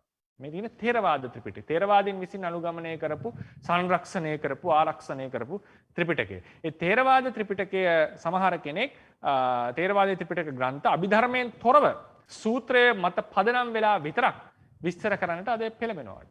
එහෙම පෙළවීමක් තියෙනවා. මේ සෞත්‍රාන්තිකයොත් ඒ කාලේ කරලා තියෙන එහෙම දෙයක්. ඔවුනුත් ධර්මය බුදුරජාණන් වහන්සේගේ ධර්මය සූත්‍ර වලින් විතරක් විස්තර කරගත යුතුයි කියන අදහසේ හිටපු පිරිසක් සෞත්‍රාන්තිකය. ඊට පස්සේ සර්වස්තිවාදීන් කිව්වා වගේ අතීතය සහ අනාගතය නැහැ කියන තැන. දැන් මොවුන් සර්වස්තිවාදීන්ගෙන් මිදිලා තියෙන්නේ. ඒතර ඔවුන් කියනවා නෑ නෑ ඒක එහෙම වෙන්න බෑ. එහෙම අතීතය සහ අනාගතයේ දෙයක් කියලා නැහැ කියලා මුන්නහන්සේලා තර්ක කරනවා. මේ කුමාරලබ්ධ ස්වාමීන් වහන්සේගෙන් ආපු අදහස් වෙන්නට ඇති. උන්වහන්සේ නුවණින් බැලුවම උන්වහන්සේ තේරෙන්නේ නැති මෙහෙම දෙයක් වෙන්නට බෑ. ඒ නිසා මේක වැරදි කියන අදහස උන්වහන්සේ ඇවිල්ලා තියෙනවා. ඒ වගේම මේ සෞත්‍රාන්තිකයන් ඊටාම විශේෂයි ෂණවාදයට. තේරවාදීන්ටත් තියෙන එක කතාවනේ ෂණිකවාදීන්. තේරවාදීනොත් චිත්තක්ෂණයේ කතා කරනවා රූප කලාපේ ඉදීම් බිඳීම කතා කරනවා. මේ සෞත්‍රාන්තිකය ඊටත් වඩා එහාට ගිහිල්ලා උන් කියනවා මේ කිසිම ධර්මයක ස්ථිතියක් නැහැ. තේරවාදීන්ගේ හැටි ස්ථිතිය තියෙනවා. නේද? චිතක ස්ථිතියක් තියෙනවා, රූපේක ස්ථිතියක් තියෙනවා. ඒ සිතේ ස්ථිතිය සම්බන්ධයෙන් වාද තියෙනවා තේරවාදීන්ට. මොහොන් කියන්නේ මේක ඊටාම ශනිකව බිඳින ධර්මයක්. ඒ නිසා ස්ථಿತಿ ධර්මයක් ලෝකේ පවතින්නේ නැහැ කියන එක ඕන්ගේ අදහසක්. ඒ වගේම සෞත්‍රාන්තිකයන් දරපු තව අදහසක් තමයි කිසිම විදියකින් ප්‍රත්‍යක්ෂව අපිට මේක ලෝකේ දැනගන්නට බෑ. හේතුව යම් ධර්මයක් ගැන දකිනකොට හිතට අසු වෙනකොටම ඒ ධර්මයේ බිඳෙනවා. ඊට පස්සේ අපි ඒක තේරුම් ගන්නකොට ඒ ධර්මයේ බිඳිලා ඉවරයි. එතකොට අර සිතේ ඇතිවෙච්ච ඡායා මාත්‍රය අනුව තමයි තේරුම් ගන්න. එහෙම නැතුව සැබවින්ම ප්‍රත්‍යක්ෂවම අපි ලෝකය දකින්නවා කියලා එකක් නැහැ කියන එක උන්ගේ අදහසක් වෙලා තියෙනවා. ඒ කියන්නේ සිතට යම් ධර්මයක් තියෙනකොට ඒක සිතින් දැනගන්නවා. ඒ වෙලාවෙම ඒක ඉක්මනටම නිරුද්ධ වෙලා යනවා. ඊට පස්සේ අපි යම් තේරුම් ගන්න ඒක දැනගෙන ටිකක් වෙලා යන්න එපේ. ඒ දැනගන්නකොට අර ධර්මයේ නිරුද්ධයි. අර මුල් සිතේ ඡායාවක් ඇති වුණානේ. ඒ ඡායාව අනුසාරයෙන් තමයි දැනීම සිද්ධ වන්නේ. පසුපසු සිත් වලින්. ඒ නිසා කවදාවත් ප්‍රත්‍යක්ෂය දැනගත නොහැකි කියන තරම. තේරවාද ක්‍රමයේ ගත්තාත් රූපයක් අරමුණු කරනකොට නේද? චිත්ත වීතියක් යනවා පරිචුප්පන රූපය අරමුණු කරගෙන. ඊට පස්සේ දෙවෙනි වීතිය යනකොට ඒ රූපේ නැහැ. ඒ දැකපු අරමුණ අනුසාරයෙන් තමයි අපි ඒ රූපේ තේරුම් ගන්න. ඉතින් තේරවාද ක්‍රමයෙන් ගත්තත් ඒ විදිහේ දර්ශනයක් තමයි තියෙන්නේ. ඒක ගැඹුරු අවබෝධයක්. දැන් කෙලින්ම පච්චුප්පන්න රූපයක් අරමුණු කරගෙන කෙලින්ම මනෝද්වාරයෙන් අරමුණක් ගැනීමක් තියෙන අවස්ථා තියෙනවා. එහෙම අවස්ථා තියෙනවා. එතකොට ඒකෙදි අපි කෙලින්ම කියනවා මේ තියෙන එකම අරමුණු කරමින් යන අවස්ථාවක් ගැන. නමුත් අපි ඇසෙන් රූපයක් දැකලා කනෙන් සද්දයක් අහලා එහෙම යනකොට ඒ ධර්මයේ ගැන තේරුමක් ඇති කර ගන්නවා නම් ඒ වෙලාවේදී ඒ ධර්මේ නැති වෙලා ගිහින්. දැකපු ධර්මය. මේ දැකපු ධර්මයේ නිරුද්ධ වෙලා ගිහිලා. ඉතින් ඒ නිසා ඒකේ යම් සමානත්වයක් මේ සෞත්‍රාන්තිකයන්ගේ මේ අදහසේ සමානත්වයක් තේරවාද ඩොක්ට්‍රින් එකෙත් යම් විදිහකට තියෙනවා. ඊට පස්සේ මේ සෞත්‍රාන්තිකයන් සර්වස්තිවාදීන්ගෙන් විද්‍යාබාර තියෙන හොඳම සාධකයක් තමයි චිත්තචෛසික ධර්ම ගත්තා. මේ සෞත්‍රාන්තිකයන් අතර තිබිලා තියෙනවා තව තව කුලක. ඔවුන් අතරත් බෙදීම් ඇවිල්ලා තියෙනවා. එතකොට මේ සෞත්‍රාන්තිකයන් අතර දැන් අපි ගත්තත් සර්වස්තිවාදීන් කියනවා චිත්තචෛසික රූප චිත්ත විප්‍රයුක්ත ධර්ම සහ අසංකත ධර්ම. ඉතින් මේකෙදී ඔවුන් චිත්තය සහ චිත්ත සහ චෛත්‍ය චේත කියන එකනේ චේතසික කියන එක මේ චෛත කියන ධර්ම ගත්තම චේතසික චෛතසික හරි කට්ටියක් කිව්වා සිත පවතිනවා චෛතසික කිසිවක් නැහැ කියලා අදහස් කරපු සමහර සෞත්‍රාන්තිකයෝ කියලා ඉඳලා තියෙනවා. සිත පවතිනවා චෛතසික 3ක් විතරක් පවතිනවා කියපුවා ඉඳලා තියෙනවා. සිත පවතිනවා චෛතසික 4ක්. මේක වේදනා සංඥා චේතනා කියන තුන. සිත පවතිනවා චෛතසික 10ක්. සිත පවතිනවා චෛතසික 14ක්. සිත පවතිනවා සර්වස්තිවාදීන්ගේ චෛතසික 46ම පිළිගත්ත පිරිස ඉඳලා තියෙනවා. ඒ නිසා මේ සෞත්‍රාන්තික කියන අය අතර මාත තිබිලා තියෙනවා මේ එක එක වෙන වෙනම සෞත්‍රාන්තික අනුකූලක වශයෙන් සෞත්‍රාන්තිකයන්ගේ අනුකූලකත් තිබිච්ච බව තේරුම් ගන්නට පුළුවන්. ඉතින් ඒ නිසා ඒ වගේම වුන් එකවර බුදුවරු කිහිප දෙනෙක් පහළ විය හැකි බවත් මම හිතන්නේ නානා ලෝකවල ගැන වෙන්න ඕනේ මේ කියන්නේ. ඒ අදහසක් දරපු නිකායක්. ඒ නිසා මේ තමයි සෞත්‍රාන්තිකයන් නැත්නම් සංක්‍රාන්තිකයන් සම්බන්ධයෙන් අපිට කියන්නට තියෙන්නේ. ඒතර මේ අනුව මේ තමයි ථේරවාදීන්ගේ පළවෙනි කුලකය ගැන අපිට එන තොරතුරු ටික අපි හෙට දවසේදී මේ වාස්ත්‍රී පුත්‍රයේ ධර්මෝත්තරීය භද්‍රයානික සන්නාගරික සහ සම්මිතිය කියන කුලක ගැන කතා කරලා මේ ඉතිහාස කතාව අන්‍ය නිකාය සම්බන්ධයෙන් තියෙන ඉතිහාස කතාව අවසන් කරනවා. ඊළඟට හෙටම අපි යම් ප්‍රමාණයකට ස්ථවිරවාදීන් සම්බන්ධයෙන් නැත්නම් ථේරවාදීන් සම්බන්ධයෙන් ආරම්භ වෙනවා. තුන්වෙනි ධර්ම සංගායනාව, එයින් වෙච්ච ධර්ම ප්‍රචාරණය, ලංකාවට පැමිණීම සහ ස්ථවිරවාදයේ දකුණු ඉන්දියාව තුළ පැවතිච්ච ආකාරය ආදී කතා බහ කරලා අපි පිවිසෙනවා පෙළාටුවා ටීකාව සම්බන්ධයෙන් කතා බහ කරන්නට. ඒ කතුරුකුඩි කතා බහ කරලා අපි දවස් කිහිපයකින් පාඩම් මාලාව අවසන් කරනවා. ඉතින් ඒ අනුව මේ තමයි අද දවසේ අපිට කතා කරන්න තියෙන්නේ. අපි කතා කරා මහින්සාසකයන් ගැන, අපි කතා කරා ධර්මගුප්තකයන් ගැන, කාශ්‍යපයන් ගැන, සංක්‍රාන්තිකයන් සහ සෞත්‍රාන්තිකයන් සම්බන්ධයෙන් සාකච්ඡා කරන්නට යෙදුණා. ඉතින් මේ විදිහට තමයි ඉතිහාසය ගැන සඳහන් වන්නේ බුදුරජාණන් වහන්සේගේ එකම ශ්‍රාවක සංඝ පිරිස කාලයක් යනකොට අශෝක අධිරාජ්‍යයේ කාලේ එනකොට මේ මට්ටමටම බෙදිලා ගිහිල්ලා තියෙනවා. මේක තවත් ඉස්සරහට බෙදිලා සමහර නිකායන් තියෙනවා මේ ඉන්ස්ක්‍රිප්ෂන්ස් වල විතරක් නම් තියෙන නිකායන්. එයා සුළු සුළු නිකායන් වශයෙන් පවතින්නට ඇති. ඉතින් ඒ කාලේ අද වගේ තාක්ෂණික දියුණුව නැති නිසා ඒ වගේ බොහෝ ගුරුකුල සැබවින්ම පවතින්නට ඇති. ඒ ගුරුකුල පවතින්නට හේතු වශයෙන් ගත්තම විශේෂම එකක් තමයි මේ ගමනාගමන පහසුකම් නැතිවීම සහ ඒ ප්‍රදේශවල තිබිච්ච සමාජීය පාරිසරික ලක්ෂණත් හේතු වෙලා තියෙනවා මේ දේවල් සඳහා. ඊට පස්සේ සිවුරු වල පාට, සිවුරු වල ස්වභාවය මේවා පවා පසු කාලෙදී වෙනස් වෙලා බුදුරජාණන් වහන්සේගේ ශ්‍රාවක සංඝයා නානා ක්‍රමවලට ජීවත් වෙන්නට, ශික්ෂාපද අනුගමනය කරන්නට, ධර්මය විවරණය කරන්නට, නිවන විවරණය කරන්නට, පසුබහිය විවරණය කරන්නට, ගිහියට උපදෙස් ලබා දීමට ගැලමෙනවා. ගිහියන් සමග සම්බන්ධතා පැවැත්වීමත් ඒ ප්‍රදේශවල වෙනස් වෙනවා.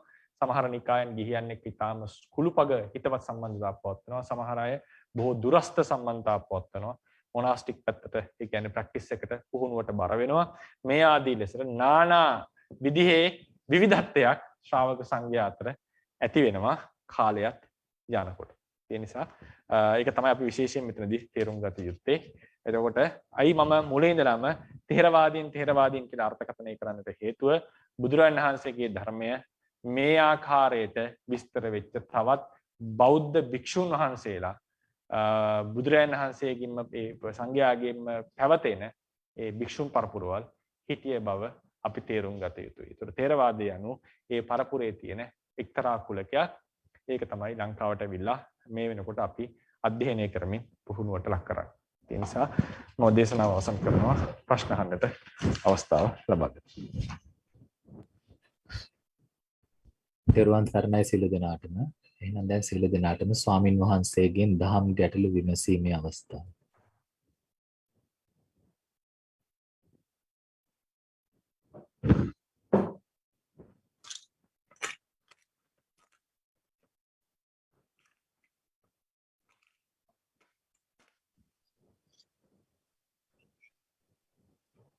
තෙරුවන් සරණයි ස්වාමීන් වහන්සේ. හොඳයි. ප්‍රශ්න දෙකක් මට තියෙනවා. පළමුවෙන් එක තමයි දැන් අපේ ලංකාවේ තියෙන ඔය සියන් නිකාය රාමඤ්ඤ නිකාය කියන ඒවා ඒ ඔක්කොමලා තේරවාදද කියන එක. දෙවෙනි ප්‍රශ්නය දැන් අපි ඉගෙනගෙන තියෙනවානේ ස්වාමීන් වහන්සේ දැන් අනුබන්ධන චිත්ත වීති හතරක් ගියාම තමයි මිනිස්සෙක් අපි අඳුනගන්නේ කියලා. අපි නිකන් මට ඇහුන්නේ මොකද? චිත්ත වීති 5යි අනුබන්ධන හතරවෙනි අනුබන්ධන චිත්ත වීතියේදී තමයි අපි මිනිස්යාට මේ විපාකයක් දෙන කර්මයක් සිද්ධ වෙන්නේ හතරෙදි කියලා. එතකොට හතර වෙනකොට කොහොමත් අර මේ ඔබ වහන්සේ දැන් කිව්ව විදිහට අර පළවෙනි එකේ තිබිච්ච රූපේ කොහොමත් නැහැනේ. එතකොට අපි අයිති වෙන්නේ මොන වර්ගයටද කියන එක තේරවාද කියලා මට හිතෙනවා. නමුත් ඔබ වහන්සේගෙන් දැනගන්න ඕනේ මොකද්ද ඒකේ තියෙන මේ වෙනස අපේ කියලා. මෙහෙමයි පළවෙනි එක තමයි සියම් නිකාය රාමඤ්ඤ නිකාය අමරපුර නිකාය තුන්ගොල්ලම තේරවාද. ඒකේ වෙනසක් නැහැ. එකම ත්‍රිපිටකයේ එකම ධර්ම ක්‍රමයේ එකම විනය අනුගමනය කරන්නේ.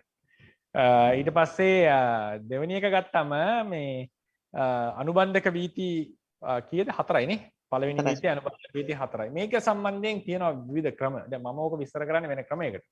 ඒක සම්බන්ධයෙන් පොත්පත්වල ලියවිලා තියෙනවා ක්‍රම කිහිපයකට. ක්‍රම කිහිපයකට විදී වෙලා තියෙනවා. ඒ නිසා උදාහරණයකට චක්කුද්්වාරික වීතිය, මනෝද්්වාරික වීතිය ඒක ඊට පස්සේ රිපීට් වෙනවා බොහෝ වෙලාවක්. ඊළඟට සමුදායග්‍රාහික වීතිය, ඊළඟට සංඨානග්‍රාහක වීතිය ආදී ලෙසට මේක වෙන ක්‍රම වලටත් විස්තර වෙනවා. හරිනේ. ඉතින් ඒ නිසා කෙසේ නමුත් වීතියක් මේක මම චිත්ත වීති කාණ්ඩයේදී කතා කරන්න. යම්කිසි දෙයක් දැනගන්නකොට යම් විදිහකට චිත්ත වීතියක් ගමන් කරලා මනෝද්්වාරික වීති ටිකක් ගිහිල්ලා තමයි මේ දේ තේරුම් අරගෙන ඊළඟට අර්ථ සාධක මොනවා හරි කර්මයක් වෙනවම කියන එක නෙවෙයි වෙනවනම් ඒ සිද්ධ වෙන්නේ යම්කිසි වීති ගණනක් ගියාට පස්සේ කියන එක තමයි සාමාන්‍යයෙන් අපි කතා කරන්නේ. ඉතින් ඒ නිසා ඒක තමයි ථේරවාද ක්‍රමය. දැන් ථේරවාද ක්‍රමයට සමාන එකක් වෙන නිකායක තිබුණා කියලා ගැටලුවක් නැහැ. එහෙම ගැටලුවක් නැහැ. දැන් ථේරවාදී ණය ක්‍රමයෙන් යම්කිසි කොටසක් තවත් නිකායක තිබුණා කියන එක විය හැකි දෙයක්. ඉතින් ඒ නිසා එහෙම එකක් වුණා කියලා අපි සෞත්‍රාන්තික වෙනවවත් අපි සංක්‍රාන්තික වෙනවත් නෙවෙයි. ථේරවාදීන්ට වෙනම ඩෙන්ටිටි එකක් තියෙනවා. ඒකේ හැටියට ඔය උතුමේ කිව්වාගේ වීතියක් ගිහිල්ලා අනුබන්ධක වීති ටිකක් ගිහිල්ලා තේරුම් අරගෙන අර්ථ සාධක ජවන ආදී පහළ වෙලා ධර්මයේ තේරුම් ගන්නවා. මම කිව්වේ මේ සෞත්‍රාන්තිකයන්ගේ විස්තරේ ඊට ටිකක් සමානයි කියලා. උන්ගේ හැටියටත් ඔන්න අරමුණක් දැනගත්තා. ඊට පස්සේ අරමුණ නිරුද්ධ වුණා. ඒ අරමුණ සම්බන්ධයෙන් පසුව සිත් හට ගන්නවා. ඒවා තේරුම් ගන්නේ අර පළවෙනි සිත් වලින් තේරුම් ගත්ත අරමුණ සම්බන්ධයෙන් ඇති කරගත්ත අදහස් නැත්නම් ඡායාව අනුව තමයි ඔවුන් පසු සිත් වලින් ඒක තේරුම් ගන්න කියන එකයි සෞත්‍රාන්තිකයන්ගේ අදහස.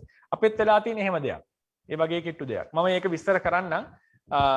ඒකෙන් කියන්නේ අපි සෞත්‍රාන්තික වුණා කියන එක නෙමෙයි. ථේරවාදීන්ගේ විවරණයත් ඊට කිට්ටු එකක්. එහෙමයි කියන්නට ඕන. ථේරවාදීන්ගේ විවරණයත් ඊට කිට්ටු එකක්. ඒ නිසා සමාන අදහස් තියෙන්න පුළුවන්. මේ හැමෝටම පොදු සමාන අදහස් ටික තමයි බුදුරජාණන් වහන්සේ ධර්මයේ දේශනා කරා. ඊට පස්සේ බුදුරජාණන් වහන්සේ දඹදිව උපන්නා. ඊට පස්සේ මේ හැම නිකායම පිළිගන්න එක. බුදුරජාණන් වහන්සේ දඹදිව උපදිනවා කියන්නේ. ඊට පස්සේ බුදුරජාණන් වහන්සේ මොනවද පටිච්චසමුප්පාදයක් දේශනා කරා, චතුරාර්ය සත්‍යයක් දේශනා කරා. දෙවියෙක් විසින් මේක මැව්වේ නැහැ. කර්ම කරොත් ඒ කරපු කෙනාට විපාක හම්බ වෙනවා. මේව තමයි මේ හැම නිකායකටම පොදු ධර්මතාව තිබිලා තියෙනවා. බෞද්ධ කියන එක. කිසිම බෞද්ධ නිකායක් දේව නිර්මාණවාදය කතා කරේ නැහැ. මරණින් මත්තේ උච්ඡේදය කතා කරේ නැහැ. සාස්වතය කතා කරේ නැහැ. ඒතකොට ඒ නිසා මේ හැම නිකායක්ම මේ විදිහට පොදු ලක්ෂණ තියෙනවා. ඒ නිසා මම කිව්වේ ථේරවාදීන්ගේ චිත්ත වීති සිත වැඩ කරන ක්‍රමයට සමාන ලක්ෂණ සෞත්‍රාන්තික දේශනාවල තියෙනවා කියන එකයි මම අදහස් කරන්නේ. හොඳයි ස්වාමීනි. තේරුණා ස්වාමීනි. සාරා.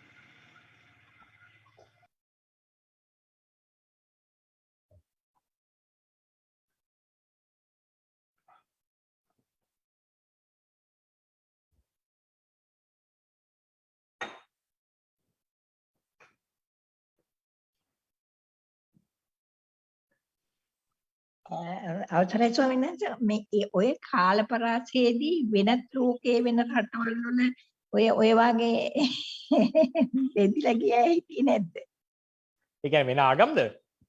නෑ ස්වාමීන් වහන්සේ දැන් බුද්ධ ආගමේම ඔය එක කොටස් බෙදි ගියා ඒකනේ ඔබ වහන්සේ සඳහන් කළේ ඒවැ ගිහිල්ලා බෙදුන්නේ නැද්ද එහෙම?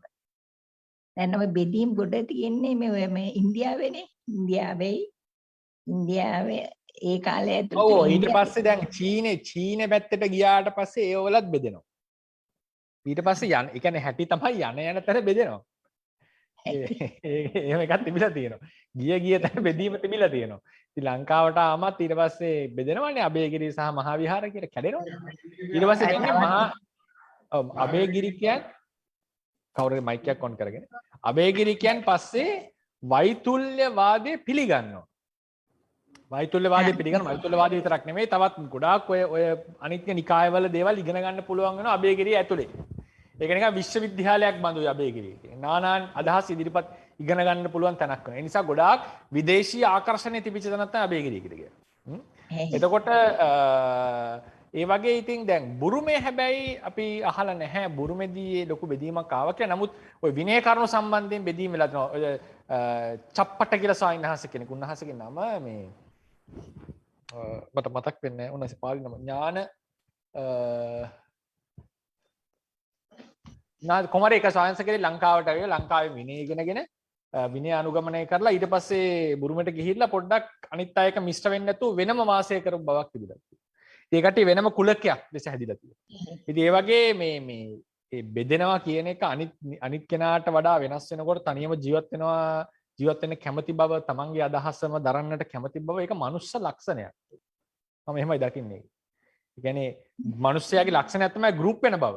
හැබැයි සමහර මිනිස්සුන්ගේ තියෙනවා වෙනස් අදහස් දරන් ඉන්නවනම් වෙනස් ලෙස මට තේරෙනවනම් මම තේරුම් ගත්තේ මේක වෙනස් විදියට නම් එයාගේ අදහස ප්‍රචාරය කරමින් ප්‍රබල කට්ටිය. ඒ කියන්නේ හැමෝම නෙවෙයි ටිකක් කර අදහසක් ප්‍රකාශ කරන්න පුළුවන් ආකර්ෂණයක් තියෙන දක්ෂතාවයක් තියෙන කෙනෙක් වුණාම ඔහු ඒ අදහස ප්‍රකාශ කළා ඒ අනුගාමික පිරිසක් හැදෙනවා කියන එක සාමාන්‍ය ස්වභාවයක්. ඊට පස්සේ ඒක ඔහු අනිත් එක්කෙනාට යට වෙන්නේ නැතුව ඒ විදිහට මේ අදහස දරන් ඉන්නවා කියන එක නිකන් ඒක මනුස්ස ගතියක් අර ගෲප්ස් හැදෙනවා කියන්නේ. ඉතින් ඒ ලක්ෂණය තිබිලා තියෙනවා අපේ හැම ගොඩාක් කාලවල ඒක තිබිලා තියෙනවා. අද කාලෙත් ඒක අපිට දකින්නට පුළුවන්. ඉතින් ඒ ලක්ෂණයම ඉතින් අද අර සෝෂල් මීඩියා තියෙනවා විද්‍යුත් මාධ්‍ය තියෙනකොට ඉතින් ගොඩාක් වෙලාවට ඔවුන් කතා කරන දේවල් අදහස් අපිට එකිනෙක තේරුම් අරගෙන එක අදහස ගන්නට පහසුයි. ඒ කාලේ එහෙම නෙවෙයිනේ.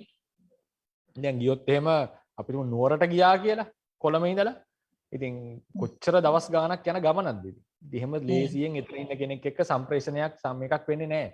ඒ කට්ටිය කියන එක මොකක්ද දන්නේ නැහැ. කාලයක් ගිහිල්ලා හම්බ වෙන්නේ. ඉතින් ඒ වගේ ඒක කාලෙන් කාලට හැදෙනවා. දැන් උදාහරණයකට මම ඒක විස්තර කරන ලංකාව විස්තර කරනකොට ලංකාව ගැන මේ ලංකාවේ බුද්ධහම ගැන දැන් සිතුල් පව්ව කියලා කියන්නේ රහතන් වහන්සේලා වැඩි හිටිය තැනක් ලෙසනේ බුද්ධඝෝෂ ශාස්ත්‍රයේ කතා ප්‍රවෘත්ති අපිට හම්බෙන්නේ. හැබැයි සාරත්ත දීපනී ආචාර්යන් වහන්සේ ටීකාව ලියනකොට සංඝරාජ වහන්සේ සාරිපුත්‍ර සංඝරාජ ස්වාමීන් වහන්සේ කියනවා මේ මහා විහාර වාසීනං වාචනාමග්ග නිස්සිතං. ඒ වචනේම නේ මහා විහාර වාසීන්ගේ වාචනා මාර්ගය නිශ්චය කරගෙන තමයි අටුවාව ලිව්වේ කියලා. මොකද බුද්ධඝෝෂ ස්වාමීන් වහන්සේ කියන්නේ මහා විහාර වාසී කෙනෙක් නෙමෙයිනේ. බුද්ධඝෝෂ ස්වාමීන් වහන්සේ කියන්නේ ඉන්දියාවේ මහාන වෙච්ච ස්වාමීන් වහන්සේ කෙනෙක්. උන්වහන්සේ ගුරුවරයා තමයි කියලා කියන්නේ අහවල් තැන මහා විහාරය කියලා එකක් තියෙනවා. නමුත් මේ මහා විහාරයට ඒ කියන්නේ සම්ප්‍රදායට සම්බන්ධයි. ඒ තේරවාද කුලකේ ඉන්නේ උන්වහන්සේ. තේරවාදීන්මයි. තේරවාදීන් අතර ඉන්දියාවේ හිටපු තේරවාදීන් ඉන්නවා, ලංකාවේ හිටපු තේරවාදීන් ඉන්නවා. දකුණු ඉන්දියාවේ හිටපු තේරවාදීන් ඉන්නවා. උතුරු ඉන්දියාවේ ගයා ශීර්ෂයේ තේරවාදීන් ඉන්නවා. එතකොට කතා ප්‍රවෘත්තිය හැටියට උන්වහන්සේ අපිටම ගයා ශීර්ෂයේ හිටියා කියලා. එතකොට ඒ හරි ගයා ගෝසගම ඉපදිලා ඒ ප්‍රදේශයේ හිටියා නම් එතකොට උන්වහන්සේගේ ගුරුවරයා කියන්නේ අන්න මහා විහාරය කියලා විශේෂ විහාරයක් තියෙනවා. ඒකට ගිහිල්ලා මොකද උන්වහන්සේ උත්සාහවත් වෙනවා ධම්මසංගණියට අටුවාවක් ලියනවා උන්වහන්සේ. උන්වහන්සේ තනියම අටුවාවක් ලියනවා ධම්මසංගණියට. හරිනේ? ඒක බුද්ධඝෝෂ ශාස්ත්‍රය ලියන තනියම අටුවාවක්.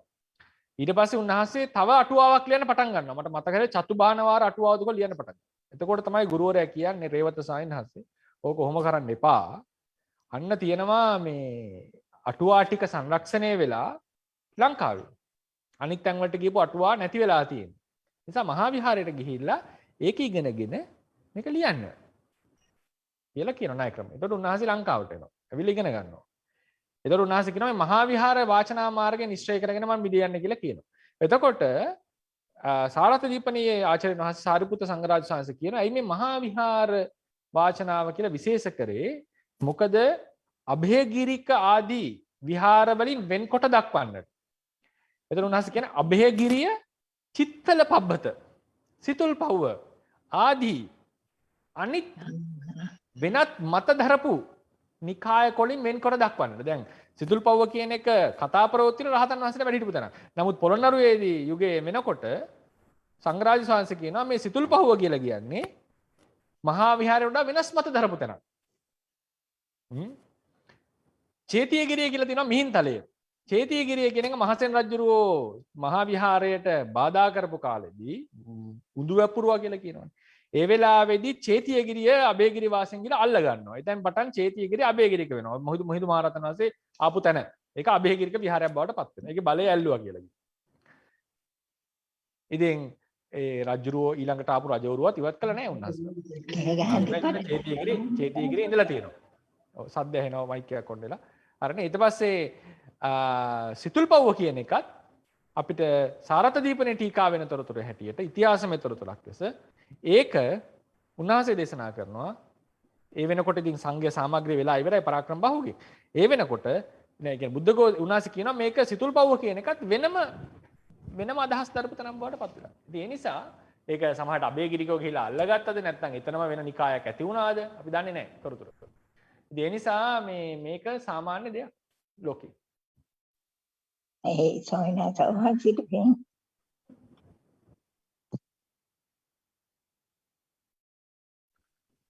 තිරුවන් සරණයි ස්වාමීන් වහන්සේ. තිරුවන් සරණයි. දැන් අපි දැන් තේරවාදයේ කොටස් ටිකක්නේ අපි දැන් මේ අද ඊයේ කතා කරේ. එතකොට අපි අයිති වන තේරවාදයේ අයිති වෙන්නේ මේ ටිකෙන් මොකටද නැත්නම් ඒක වෙනමම තියෙන එකද? මෙහෙමයි. දැන් අපි සාමාන්‍යයෙන් ගන්න හැටි ඒක හොඳ ප්‍රශ්නයක්. අපි ඔය ස්තවිර කියලා මුලින් උඩින් ඉන්නව නේද කොටස? බෝඩ් එක හරවන්න. මේ ස්තවිර කියලා කොටසක් තියෙන්නේ. දැන් මහා සාංගික ස්තවිර කියලා කොටස් දෙක ආව නේද? ඒ ආපු එකේදී දැන් මේ කොටසක් කැඩෙනකොට හැමතිස්සෙම මතක තියාගන්න ඕනේ යම් කොටසක් කැඩෙනකොට මූල කොටසේ කට්ටිය ඉතිරි වෙනවා. කොටසක් තමයි කැඩිලා යන්නේ. එතකොට සාමාන්‍යයෙන් අපි අදහස් කරන්නේ මේ ථේරවාදීන් සලකන්නේ සාමාන්‍යයෙන් මෙන්න මේ කොටස. මේ කැඩිලා ගියාට පස්සේ ඉතිරි වෙච්ච කොටස ඉන්නවනේ. මොවුන් තමයි ලංකාවට ආවේ කියන එක තමයි සාමාන්‍යයෙන් තියෙන අදහස. ඕර්තොඩොක්ස් ස්කූල් එක. ඒ කියන්නේ සමහර ස්කූල්ස් කැඩිලා යනකොට නොබිදී හිටපු ස්කූල් එක. මේක තමයි සාමාන්‍යයෙන් කතා කරන අදහස. සමහර කට්ටියගේ අදහසක් තියෙනවා ඒක දෙවෙනි සංගායනයෙන් පස්සේ සංඝයා වහන්සේලා හිටියා ලංකාවට ආපු ස්කූල් එක පසු කාලීනව හදිච්ච එකක් කියලා අදහස් තියෙන සමහර විද්වතුන් ස්කොලර්ස්ලා ඉන්නවා. නමුත් අපි සාමාන්‍යයෙන් කතා කරන්නේ මේ ථේරවාදය කියන එක මේ දැන් මේවා කැඩිලා ගියාට පස්සේ ඉතිරි වෙච්ච පිරිස තමයි ලංකාවට ආව කියන එක තමයි සාමාන්‍ය අදහස් කරලා තියෙන්නේ. මේ කට්ටිය කියන ඕර්තොඩොක්ස් ස්කූල්. ඒ කියන්නේ කන්සර්වේටිව්ස් පරණම ඒ මතය දරාගෙන හිටපු පිරිස කියලා තමයි ඔවුන් අදහස් කරලා තියෙන්නේ. පැහැදිලි ස්වාමීන් වහන්සේ තෙරුවන් සරණයි. නමුත් ඒකට විරුද්ධ අදහස් වෙන අදහස් තියෙන මේ අදහස් තියෙනවා. ස්වාමීන් වහන්සේ සමාවෙන්න මේ ඔය වෙස්සගිරිය නෙමෙයිද චේතියගිරිය කියන්නේ මේ මිහින්තලේද? ඔව් මිහින්තලේනේ වෙස්සගිරිය.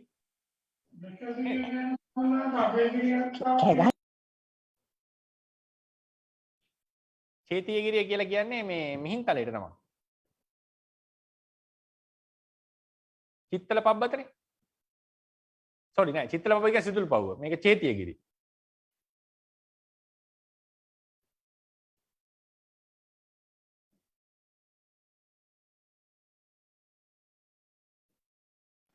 අවසරයි ස්වාමීන් වහන්සේ තිරුවන් සරණයි ස්වාමීන් වහන්සේ. ඒතර මේ දකුණු ඉන්දියාවේ බුද්ධඝෝෂ ස්වාමීන් වහන්සේ ඒ කාලෙනකොට ඒතර දකුණු ඉන්දියාවේ තිබුණු ඒ පැවතිච්ච සම්ප්‍රදාය ලංකාවේ මහා විහාරයේ සම්ප්‍රදාය ඒතර කියන්නේ වෙන වෙනම දෙපැත්තකට ගිහිල්ලා වුණත් එකම දේ වගේ නේද එහෙම මොනක් තියෙන්න ඕනේ. වෙලා දිනවා. පැහැදිලිවම. ඒක ගොඩාක් සම්බන්ධයි එකම දේ වගේ තිබිලා තියෙනවා.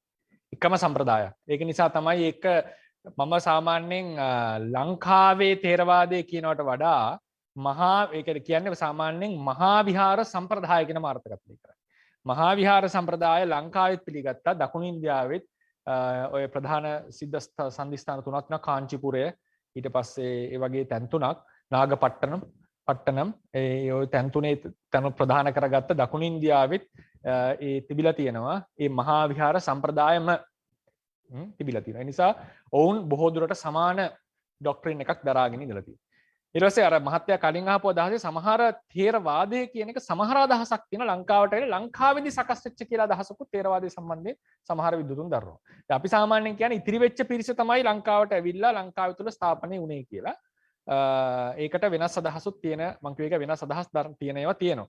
ඉතින් ඔබතුමා ප්‍රශ්නෙට කියන්නට තියෙන්නේ ඔව් දකුණු ඉන්දියාවේ සියලු බුදුදහම නෙවෙයි දකුණු ඉන්දියාවේ අනිත් ස්කූල්ස් උත් ඉඳලා තියෙනවා. දැන් ශෛල ස්කූල් එක දකුණු ඉන්දියාවේ තියෙනවා. දකුණු ඉන්දියාවේ තිබිච්ච මහා විහාරයට සම්බන්ධ එකම අදහස් දරූ පිරිස් ඉඳලා තියෙනවා. නමුත් ඔවුන් අතර මතභේද තිබෙනවා. දැන් කියනවා සීමාව සම්බන්ධයෙන් චෝල භික්ෂුන් වහන්සේලා අතර චෝල භික්ෂුන් වහන්සේලාගේ සීමාව සම්බන්ධයෙන් තියෙන මතයක් මඩින්නට ලංකාවේ භික්ෂුන් වහන්සේලා පොතක් ලියනවා. හැබැයි එකම සම්ප්‍රදාය ඇතුලේ. ඔය දැන් සීමාව සම්බන්ධයෙන් තියෙනවා විමති විනෝදිනී ටීකාවේ අදහසක්. ඒක ඔය උදුකුක්කේප සීමාව සම්බන්ධයෙන් තියෙන එකක්. ඒක ගැන සාරත් දීපණීට වඩා වෙනස් අදහසක් දරයි. එතකොට ඒක සම්බන්ධයෙන් වාද තියෙනවා. මේක කවරක්ද හරි කියලා විනයාලංකාරය කියන එක පිළිගන්න විමති විනෝදිනියට. එතකොට සාරත් දීපණිය කියන එක වෙන අදහසක ඉන්නේ. එතකොට මේවා දැන් විමුක්ති විනෝදිනිය ලියවෙන්නේ චෝල ජාතික ස්වාමීන් වහන්සේ කෙනෙක්. ඒක සමහරට මේ වාදේ වෙන්න පුළුවන් ඒ දවස්වල ගිහිල්ලා තියෙන. ඉතින් ඒ වගේ ථේරවාද සම්ප්‍රදාය ඇතුලේ වෙනස්කම් තිබිලා තියෙනවා. චෝල භික්ෂුන් වහන්සේලා, තම්බපන්නි භික්ෂුන් වහන්සේලා එමෙ ඉඳලා තියෙනවා. ඉතින් නමුත් පොදුවේ ගත්තම මොවුන් එකම ථේරවාද කියන කුලකයට අපි කතා කරන අපි අර පාඩමේ අපි කතා කරන ථේරවාදී කියලා මම කියන ඒ කුලකයට සම්බන්ධ පිරිස තමයි ඉඳලා තියෙන්නේ. ඒ එකම ඩොක්ට්‍රින් එකක් අනුගමනය කරපු පිරිසක්. තුන්වෙනි ධර්ම සංගායනාවෙන් සංග්‍රහිත වෙච්ච ඒ ඩොක්ට්‍රින් එක අනුගමනය කරපු අටුවා සහිතව අනුගමනය කරපු පිරිස තමයි ඒ දකුණු ඉන්දියාවේ ඔය අපි අදහස් කරන සහ ලංකාවේ මහා විහාරය පදනම් කරගෙන ඉඳලා තියෙන්නේ.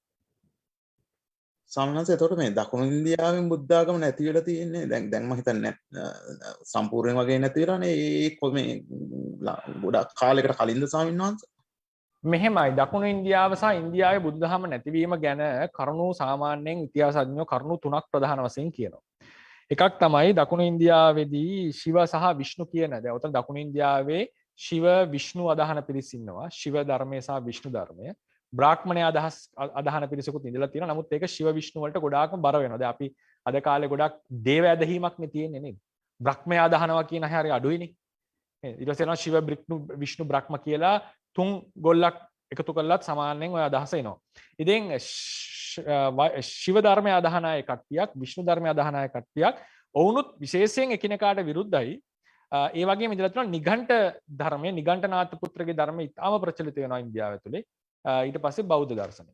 ඔය තමයි බෞද්ධ කියනකොට මෙහෙමයි බෞද්ධ කියනකොට ථේරවාද බෞද්ධ කියලා ගන්නට එපා. මේ මම කියන ඔක්කොම බෞද්ධ මම කියන්නේ. බුදුදහම කියලා කියන ඉන්දියාවේ බුදුදහම කතා කරනකොට මතක තියාගන්න එකක් මේ තියෙන ඉන්දියාවේ බුදුදහම. මේ ස්කූල්ස් ඔක්කොම තමයි ඉන්දියාවේ බුදුදහම ලෙස ගන්නට ඕන. එහෙම නැතුව හිතන්නට එපා මේ ථේරවාදයේ විතරක් පැවතිලා ථේරවාදේ නැති වුණා. දැන් නාලන්දාව ගත්තොත් නාලන්දාව කියන්නේ ථේරවාදයේ උගන්වපු තැනක් නෙවෙයි. නාලන්දාව කියන්නේ ථේරවාදයේ උගන්වපු තැනක් නෙවෙයි. ථේරවාදයේ කියන එක ගැන සාමාන්‍යයෙන් වෙන මතයක් ලෙස දල උගන්වන්නට ඇති. නමුත් ඔය වෙනම මාධ්‍යමික දර්ශනය, සර්වස්තිවාදය. ඔන්න ඔය වගේ දේවල් තමයි ඔවුන් කතා කරලා තියෙන්නේ. මේ ඉන්දියාවේ ප්‍රචලිත වෙලා තියෙන්නේ. එතකොට බුදුදහම ඉන්දියාවේ බුදුදහම තියෙනවා, ජෛන ආගම තියෙනවා, ශිව ආගම තියෙනවා, විෂ්ණු ආගම තිබිලා තියෙනවා.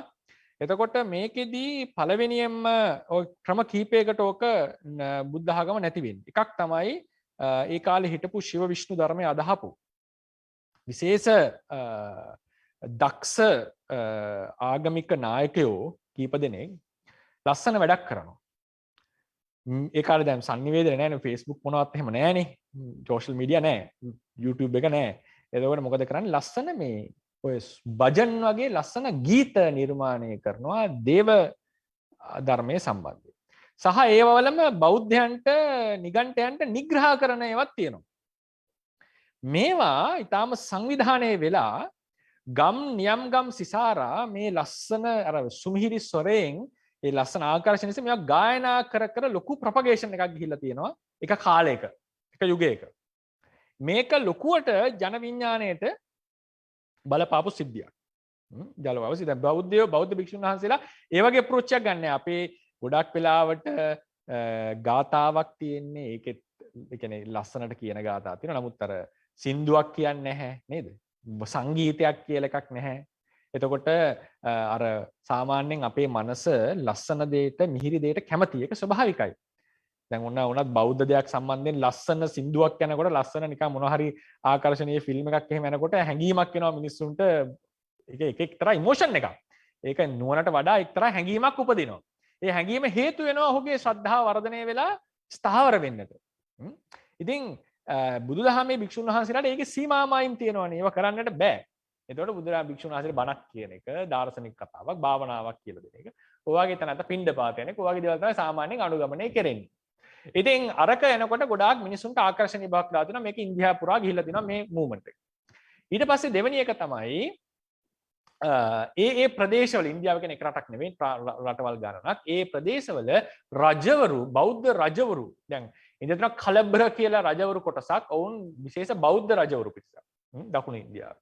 ඉතින් ඒ වගේ සමහර රජ පවුල් දැන් ඉන්දියාවේ බුද්ධ ධර්ම අනුග්‍රහ කරපු සමහර රජවරු මේ වෙන ශිව විෂ්ණු ආදී ආගම්වල පරිවර්තනය වීම කියන එක සිද්ධ වෙනවා. ඒකෙදි විශේෂයෙන්ම දකුණු ඉන්දියාවේදී වෙන වාදයකදී නිගණ්ඨයන් සහ නිගණ්ඨ ශාස්ත්‍රවරයෙක් සහ පූජකවරයෙක් ආගමික නායකයෙක් සහ ශාස්ත්‍රවරයෙක් කියන්නේ ආගමික නායකයෙක් සහ බෞද්ධ භික්ෂුන් වහන්සේ නමක් ප්‍රසිද්ධ බෞද්ධ භික්ෂුන් වහන්සේ නමක් අතර ඇතිවෙච්ච වාදයකදී නිගණ්ඨ නායකයා ජයග්‍රහණය කරනවා. මේක රජුරෝ ඉස්සරහා සිද්ධ වෙන වාදයක්. ඒකට සමහර රජුරෝ හරි කැමති මේ වාද අහන්න.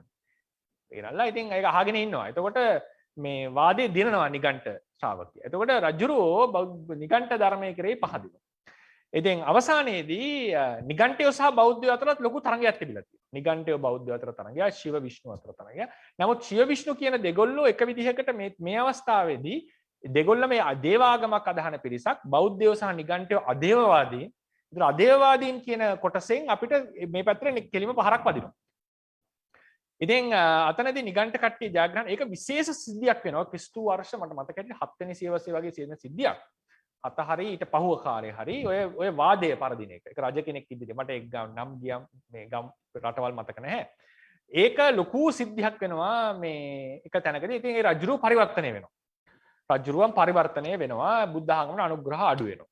සමහර රජවරුන් මේ විදිහට වාද කරලා කරතුරු කියලා ඔන්න පරිවර්තනය වෙනවා ශිව විෂ්ණු ආදී ආගම් වලට. ඒකෙන් පැහැදිලි වෙනවා එක විදිහකට බෞද්ධ භික්ෂුන් වහන්සේලා අතර අර තාම දක්ෂ අනිත් අයව කන්වින්ස් කරන බඳවා ගන්නට හේතු වෙන කරුණු කාරණා දක්වන හේතු ගන්නවන ස්වාමීන් වහන්සේලාගේ යම් අඩුවක් තිබිලා තියෙනවා ඒ කාලේ වෙනකොට. යම් යුගවල එහෙම වෙනවනේ ඉතින්.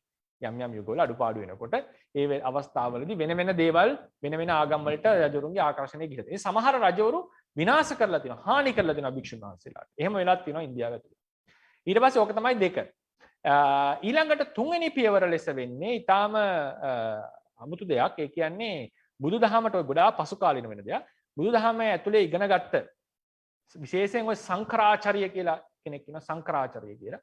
එතුමා බුදුදහම ඉගෙන ගන්නවා. එතුමා ඉගෙන ගන්නේ මේ ථේරවාද ධර්මයේ නෙමෙයි වෙන මොකක් හරි නිකායක් ඉගෙන ගන්නේ.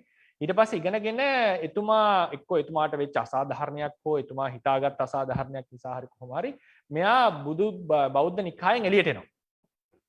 එළියට ඇවිල්ලා මොකද වෙන්නේ? බුදුදහම හොඳින් ඉගෙනගෙන මෙතුමා මොකද කරන්නේ? ඒ තිබිච්ච ශිව විෂ්ණු ආගම් සම්බන්ධයේ මූවමන්ට් එකක් ඇති කරනවා. බුදුදහමේ තිබ්බ දේවලුත් අන්තර්ගත කරලා. දැන් උදාහරණයකට දැන් සාමාන්‍ය විද්වතුන් කියන කතාවක් දැන් ඉස්සර බිලි පූජා දීපු රටක්නේ ඉන්දියාව කියලා කියන්නේ. බිලි පූජා දීපු රටක්. එතකොට ඔය මොනවද හින්දු භක්තිකයන් ගොඩක් වෙලාවට ඔය නිර්මාංශ බවට පත් වෙන්නට ප්‍රධානම හේතුවක් ලෙස සැලකන්නේ ජෛන ආගමෙන් සහ බුද්ධ ආගමෙන් බුදුදහමෙන් හින්දු ධර්මයට ලැබිච්ච ආభాසයක් ලෙස කියන්නේ. එතකොට ඔවුන් මේකෙදි තේරුම් ගන්නවා මේ ශංකරාචාර්ය අතුරු පිරිස ඔවුන් ශ්‍රමණ වේශධාරීන් වෙනවා. ශ්‍රමණ වේශධාරීන් කියන්නේ ශ්‍රමණයෝ බවට පත් වෙනවා. ගිහි ජීවිතයකට යන්නේ ශ්‍රමණයෝ බවට පත් වෙනවා. ඒක ටිකක් අර භික්ෂු වේශයකටත් එනවා. භික්ෂු වේශයක් කියලා කියන්නේ තාපස වගේ අදහසකට.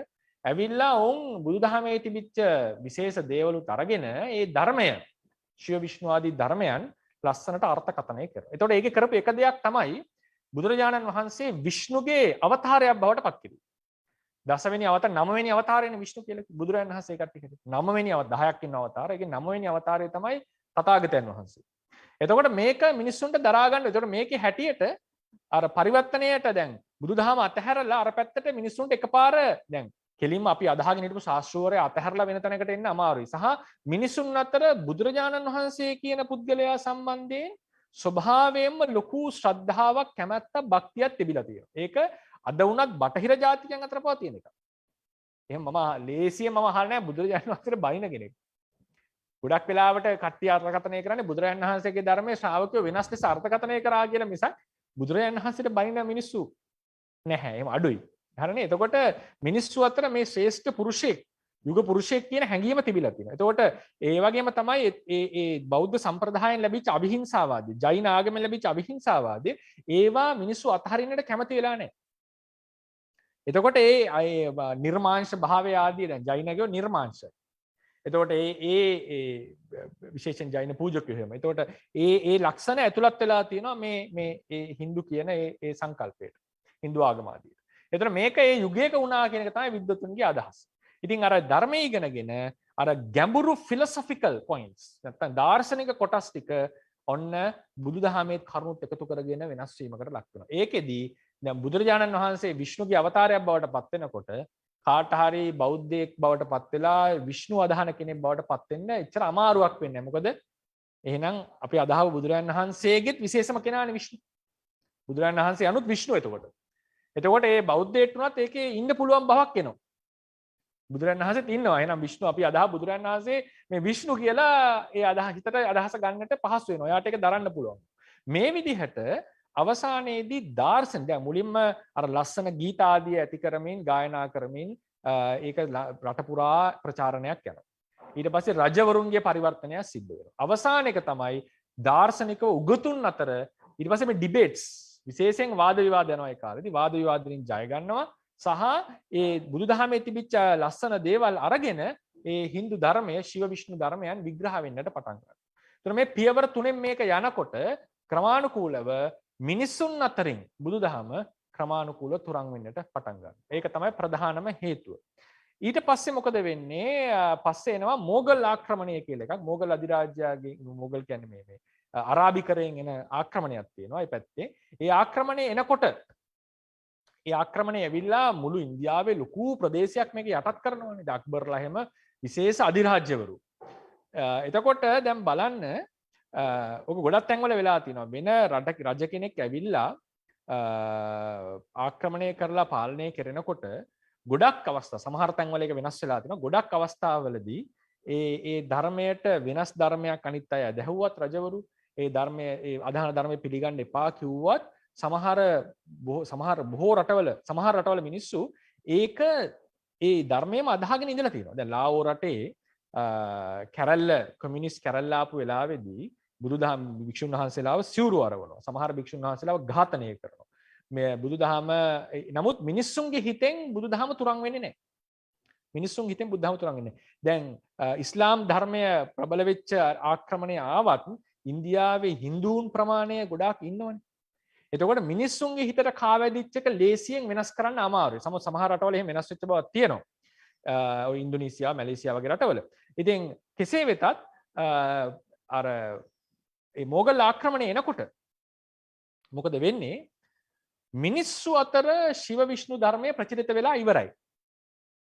භික්ෂුන් වහන්සේ බුදුදහම තියෙනවා බොහෝ දුරට කේන්ද්‍ර වෙලා තියෙන්නේ සිද්ධාස්ථානවලට, ආරාමවලට. මිනිස්සු අතර වෙන සංකල්ප ටිකක් මුල් බැසගෙන ඉවරයි. ක්‍රමානුකූලව වර්ෂ ගානක, සතවර්ෂ ගානක ක්‍රියාවලියක් ලෙස ක්‍රමානුකූලව පරිවර්තනය වෙලා ඉවරයි. එතකොට මොගල් ආක්‍රමණය ඇවිල්ලා විනාශ කරනකොට, විනාශය සිද්ධ වෙනකොට ඒ විහෙර විහාර ටික විනාශ වෙනවත් එක්කම මොකද වෙන්නේ? ඇයි හිතිර වෙලා හිටිය ප්‍රධාන වශයෙන් විහෙර විහාර කේන්ද්‍ර කරගත්ත පිරිසක් බුදුදහම තිබුණේ ඒ තැන්වල මිනිස්සු අතර ඒක ක්‍රමයෙන් ගිලිහිලා ගිහිල්ලා බුද්ධ ධර්මය ගොඩාක් වෙලාවට දැන් බුදුනුත් ශිව විෂ්ණුගේ අවතාරයක් බවට පත් වෙලා එහෙම තියෙනකොට එන ආක්‍රමණය උඩ ඒ විහෙර විහාර විනාශ වෙනවත් එක්කම බුදුදහම කියන එක සම්පූර්ණයෙන්ම වගේ ඉන්දියාවෙන් තුරන් වෙලා යනවා. ඒ නිසා ඉන්දියාවෙන් බුදුදහම තුරන් වුණේ ඒ මෝගල් ආක්‍රමණයෙන් කියලා කිව්වොත් ඒක වැරදි කතාවක්. ඒ මෝගල් ආක්‍රමණයෙන් කරේ අවසාන බ්ලෝ එක. ඒකට පාර සැකසුනේ සතවර්ෂ ගණනාවක සිද්ධ වෙච්ච ඒ රට අභ්‍යන්තරයෙන්ම ශිව විෂ්ණු ආගම් අදහන පිරිසේ තියෙන දක්ෂතාවය අනුව ඔවුන් සිද්ධ කරපු ඒ ආගමික ප්‍රචාරණ කටයුතු ඒ තමන්ගේ ආගම නගා සිටවන්න කරපු කටයුතු නිසා ඒ සහ බුදුදහමේ යම් යම් කාලවල තිබිච්ච දුර්වලතා හේතු කරගෙන ඒකත් එක්ක නැගී සිටින්නට බැරිව සහ රාජ්‍ය අනුග්‍රහය ආදී කාලෙන් කාට දුර වෙලා රජවරු වෙන තැන් වලට පරිවර්තනය වෙලා වෙන ආගම් වලට මේ වගේ ලොකු කතා හේතුවක් නිසා තමයි ඉන්දියාවේ බුදුදහම දුර්වල වෙන්නේ. ඒ දුර්වල වෙච්ච බුදුදහමේ දහමට අවසාන පහර නාලන්දා විනාශ වීම, තව විහෙර විහාර විනාශ වීම, භික්ෂුන් වහන්සේලා ඝාතනය වීම වගේ දේවල් සිද්ධ වීම තුල මොගල් ආක්‍රමණයත් එක්ක තිබිච්ච ධර්ම ටිකත් කරුණු ටිකත් නැති වෙලා විනාශ වෙලා ගිය එකක් තමයි වුනේ. කොහොම තමයි සාමාන්‍යයෙන් මම දකුණු ඉන්දියාව විතරක් මේ කේන්ද්‍ර කරේ ඉන්දියාවේ බුදුදහම නැතිවීම කියන එක සම්බන්ධයෙන් අපි ඉතිහාසමය වශයෙන් කතා කරන ක්‍රමය ඔන්න ඔය විදිහයි.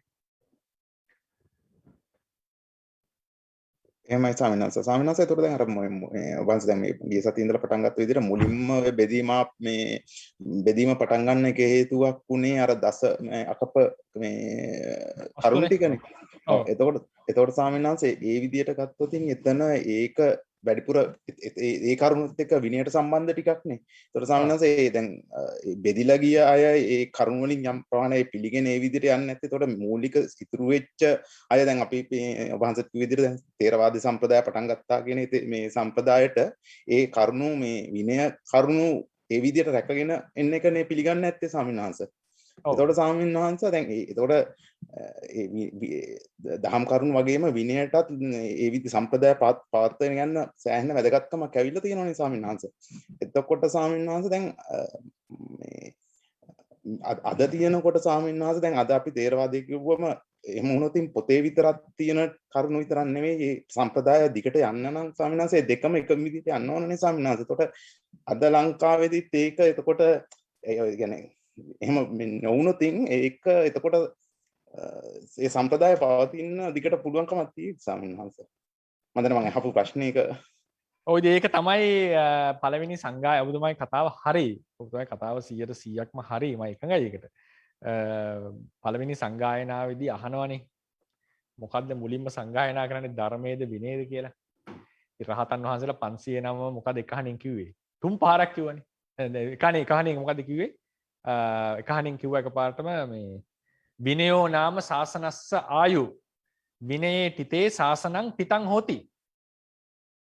විනය තමයි මේ බුද්ධ ශාසනයේ ආයුෂය. විනය පිහිටිය කල්ලි විනය ආරක්ෂා වෙයි ශාසනං පිතං හෝති. ශාසනය පිහිටනවා. ඊට පස්සේ අහුවා මහා කාශ්‍යප සාංශේ කවුද මේක අනාගතේ රකින්නේ? ඒ වෙලාව 3 පාරක් කියනවා. මොකද්ද?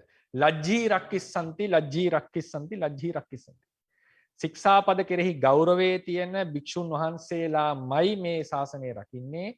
ශික්ෂාපද ගෞරවයේ තියෙන භික්ෂුන් වහන්සේලාමයි මේක රකින්නේ. ශික්ෂාපද ගෞරවයේ තියෙන භික්ෂුන් වහන්සේලාමයි මේක රකින්නේ කියන එක 3 පාරක් කියනවා රහතන් වහන්සේ. එක පාරක් නෙමෙයි 3 පාරක් කියනවා. ලජ්ජී රක්කිස්සanti ලජ්ජී රක්කිස්සanti ලජ්ජී රක්කිස්සanti. ඒ කියන්නේ ඔබතුමා කිව්වා වගේ ශාසනයේ මූලිකම අඩිතාලම ශාසනයේ දිගින් දිගට පවතින්නේ සංඝයා වහන්සේලා නිසා. භික්ෂුන් වහන්සේලා නිසා ඒක වාදයක් නෑ. භික්ෂුන් හිටියේ නැත්තම් මේක ගිහි පිරිස මෙච්චර කල් අරගෙන එන්නේ නෑ. භික්ෂුව කියලා කියන්නේ ධර්මයටම කැප වෙච්ච ඒකටම වෙන් වෙච්ච පිරිසක්. කාලය උන්ගේ මිඩම් කරන්නේ ඒකට ගිහි ගෙදරක බහුකිච්ඡා බහුකරණීය බොහෝ වැඩ තියෙනවා, බොහෝ කෘත්‍ය තියෙනවා, වගකීම් තියෙනවා, දරුවන්ගේ වැඩ තියෙනවා, දෙමව්පියන්ගේ වගකීම් තියෙනවා, ඥාතීන්ගේ වැඩ තියෙනවා. ඉතින් ඒක ඇස්සේ මේ මුළු 84000ක් ධර්මය පදයක් පදයක් දානේ කටපාඩම් කරගෙන, ව්‍යාකරණ ඉගෙනගෙන, අර්ථ දැනගෙන මේක ඔක්කොම දරන් එනවා කියන එක කරන්න බැරි දෙයක් නේ. ඒක එහෙම කරන්න අමාරුයි. ඉතින් එහෙම ඉතින් කලාතුරකින් කෙනෙක් උපාසක වගේ, ඒ කියන්නේ මොකද්ද මේ භ්‍රමචාරී වගේ වෙලා වැඩවලින් වෙන් වෙලා ඉන්න කෙනෙක් ඉන්නවා වෙන්න පුළුවන්. උතුම් ගිහි ජීවිත ගත කරන අය. නමුත් සාමාන්‍ය ගිහි ජීවිතයක කරන්නට බෑ. භික්ෂුන් වහන්සේලා කියලා කියන්නේ මුළු ජීවිතේම මේ ධර්මයට කැපවෙච්ච පිරිසක් භාවනා කරන්න සහ ධර්ම ඉගෙන ගන්නට ප්‍රචාරය කරන්නට. ඒ නිසා භික්ෂුන් වහන්සේලා නිසා තමයි මේක අරගෙන ආවේ. ඉතින් භික්ෂුන් වහන්සේලාගේ ශාසනය හරියට පවතින්නේ ප්‍රධාන වශයෙන්ම ශික්ෂාපදයේ තියෙන. ශික්ෂාපද ආරක්ෂා කරනකොට මිනිස්සුන්ගේ ගෞරවය ඇති වෙන්නේ. එතකොට තමන්ගේ හිතේ වර්ධනය ඇති වෙන්නේ. එතකොට ඒ වගේම තමයි මතක තියාගන්න ඕනේ දැන් ඔය සමහර ධර්ම කරුණු භාවනාව නිසා වැටහෙනවා කියලා එකක් නැහැ. ධර්ම කරුණු ඉගෙන ගන්න ඕනේ. නමුත් ඒ ඉගෙනගත්ත ධර්ම කරුණු සම්බන්ධයෙන් নানা ක්‍රමවලට වැටහීම වැඩි වෙනවා භාවනා කරන කෙනාට. එහෙම එකක් තියෙනවා. පටිසම්භිදාව ලැබෙන්නේ රහත් වුණොත් කියලා නේ. ඔව් මාර්ගඵලයක් ලබන්නට එපේ. ඒකෙන් අදහස් කරනවා ආධ්‍යාත්මික දියුණුව තියෙන කෙනාගේ ධර්මඥානයත් ආධ්‍යාත්මික දියුණුව නැති කෙනාගේ එකම ධර්මඥානය දෙන්නම කරුණු වශයෙන් දන්නව වරද්දන්නේ නැහැ ධර්ම. ආධ්‍යාත්මික දියුණුවක් තියෙන්න ඕනේ නැහැ ධර්මේ නෝරද්දන්න. ධර්මයේ තේරුම් ගන්න පුළුවන්, තේරුම් අරගෙන කියන්නට පුළුවන්. ඒකට ලොකු ආධ්‍යාත්මික දියුණුවක් අවශ්‍ය වෙන්නේ නැහැ. නමුත් ආධ්‍යාත්මික දියුණුව තියෙනවා නම් ඒ ධර්මයේ පිළිබඳ වැටහෙන ගැඹුර, වැටහෙන ක්‍රම වෙනස් වෙනවා. උදාම උදාහරණය පටිසම්භිදා කියන නුවණ කවදාවත් ප්‍රතිඥයට එන්නේ නැහැ. ඒක ඇති වෙන්නේ සෝවාන් ආරයන් වහන්සේගෙන් ඉහළට. කලාතුරකින් යට ආරයන් වහන්සේලාට ලැබෙනවා. බොහෝ දුරට ලැබෙන්නේ රහතන් වහන්සේලාට. ඉතින් ඒ නිසා මේ භික්ෂුන් වහන්සේලාගේ ඒ ආධ්‍යාත්මික ගුණය දියුණු වෙන්න තියෙන ප්‍රධානම අඩිතාලම තමයි විනය. සීලය. ඒ නිසා තේරවාද ශාසනය හරියට ආරක්ෂා කරගෙන බොහෝ කල් යනවා. දැන් ශික්ෂාපද ගෞරවය ආරක්ෂා නොකර වුණත් ධර්මයේ ඉගෙනගෙන යම් කාලයක් පවත්වා ගන්න පුළුවන් අපිට. මේක දිගින් දිගට පවත්වාගෙන යන්නට ඕනේ නම් දැන් මොකද වෙන්නේ ශික්ෂාපද ගෞරවය නැති වෙච්ච ගමන් වෙන වැඩවලට භික්ෂුව යොමු වෙනවා. වෙන වැඩවලට යොමු වෙනවා. අපි හිතන රැකියාව කරන්න යොමු වෙනවා. සල්ලි හොයන්නට යොමු වෙනවා. ව්‍යාපාර කරන්නට යොමු වෙනවා. එතකොට මේ ධර්ම විනයට ફોકસ කරලා මේකට ධර්ම රසයට වඩා මුදල් රසය ඇති වෙන්න පුළුවන්. ධර්ම රසයට වඩා ආමිෂ රසය ඇති වෙන්නට පුළුවන්. ධර්ම රසයට වඩා ලෞකික දේ රස කරන්නට පුළුවන්.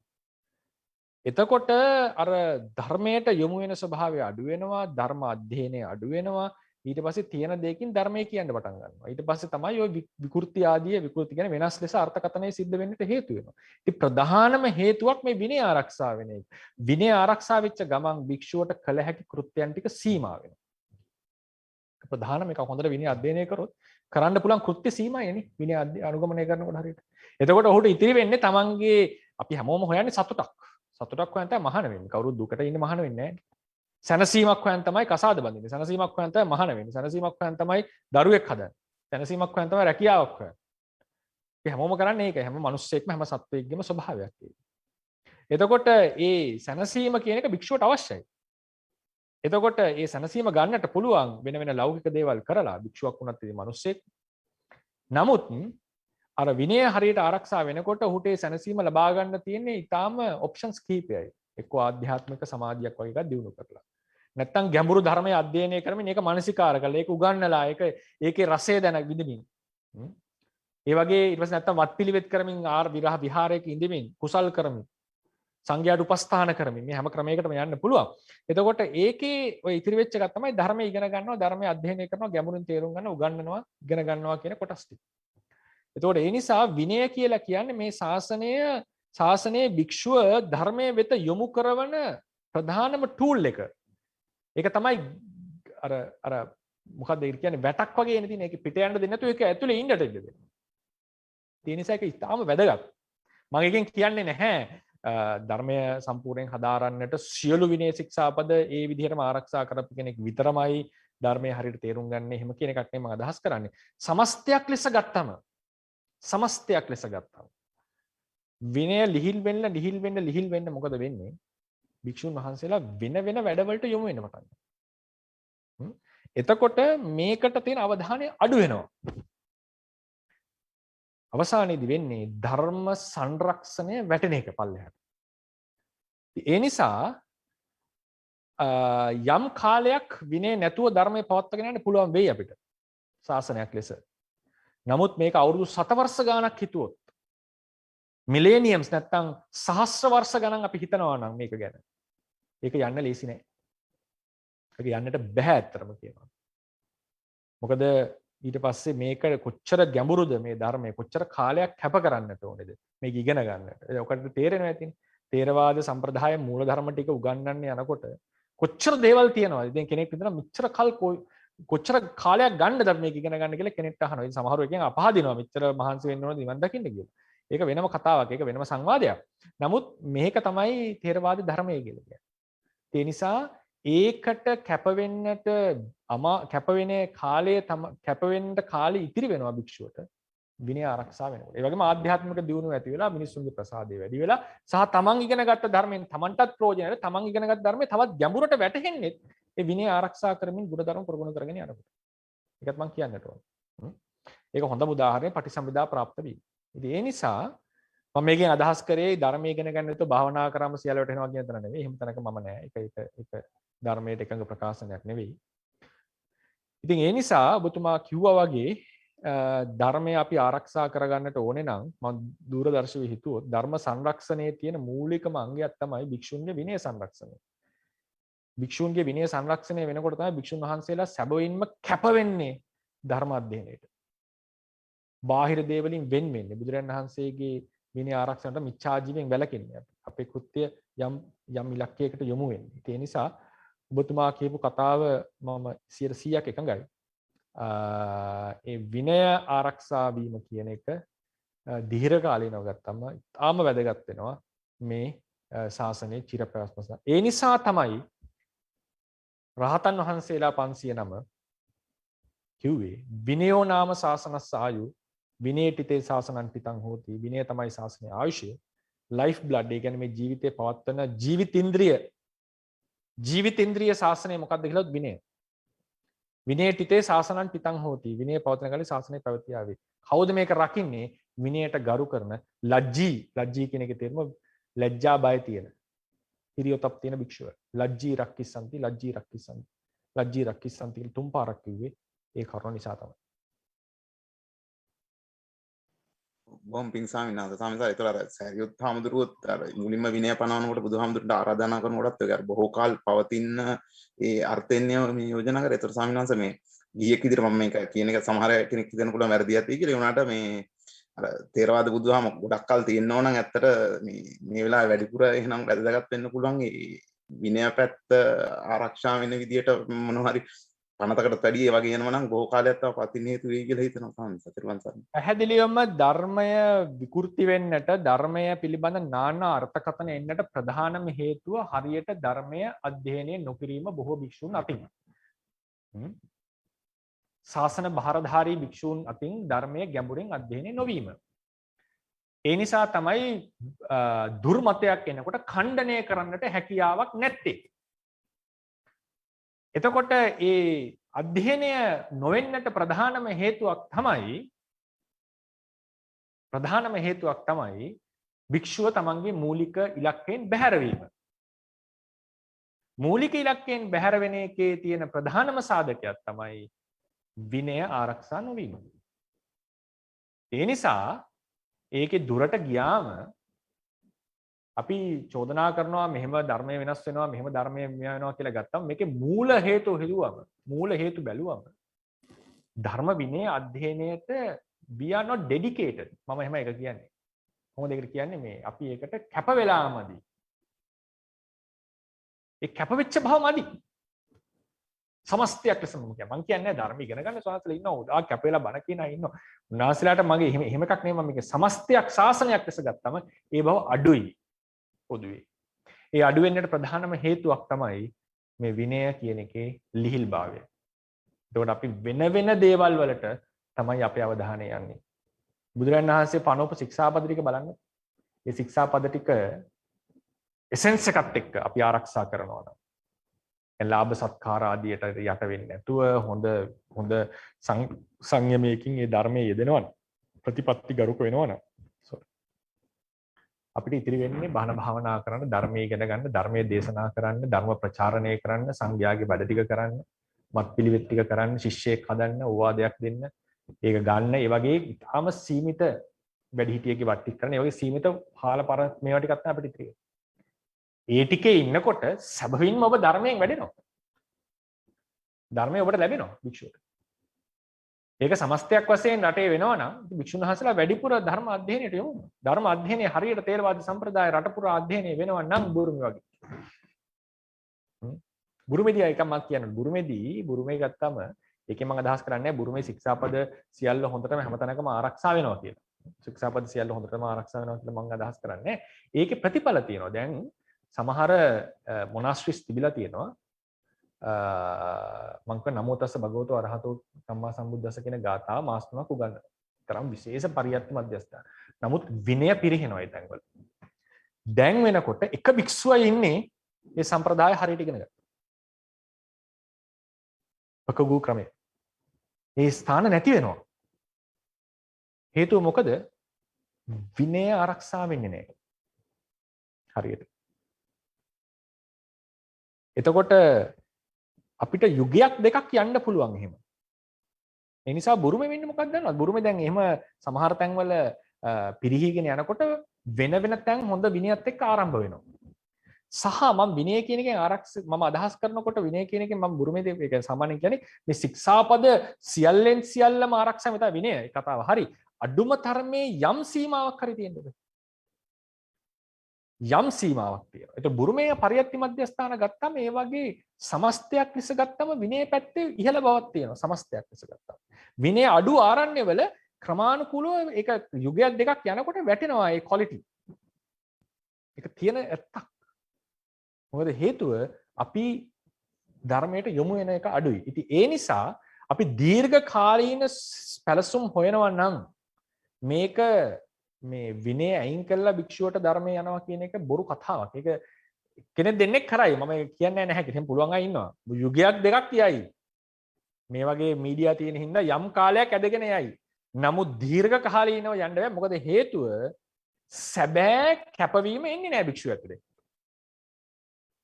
ඒක වෙන්නේ නැහැ. මොකද හිත එකඟ නැහැ යාගේ. එයාට බෑ ફોકસ කරන්න. එයාගේ රසය වෙන තැන්වල තියෙන. එයාගේ ආසාවල් වෙන තැන්වල තියෙන. ඒක ඉගෙන ගත්තත් ඉගෙන ගන්න උඩින්. ඒ නිසා අපි සැබෑ පිළියම් හොයනවා නම් මේකට විනයට ගරුත්වය භික්ෂුව තුළ ඇති කිරීම අනිවාර්යයි. අපි මේ ශාසනය ආරක්ෂා කරන්න බලාපොරොත්තු වෙනවා නම්. ඒක මම මේ මතයේ අදහස ඉන්න කෙනෙක්.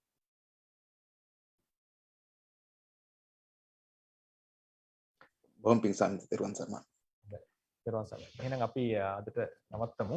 හෙට දවසේදී මම ඉතිරි කටයුතු ටික ආරම්භ කරනවා.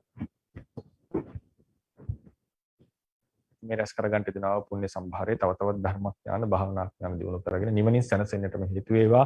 බුද්ධ ශාසනයේ චිරස්ථිතිය පිණිසත් මේ කුසල සම්භාරය හේතු වේවා කියලා ප්‍රාර්ථනා කරනවා. බුද්ධ ශාසනං චිරන් තිට්ඨතු. බුද්ධ ශාසනං චිරන් තිට්ඨතු.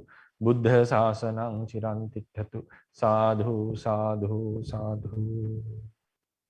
තෙරුවන් සරණයි ස්වාමීන් වහන්සේ. තෙරුවන් සරණයි ස්වාමීන් වහන්සේ.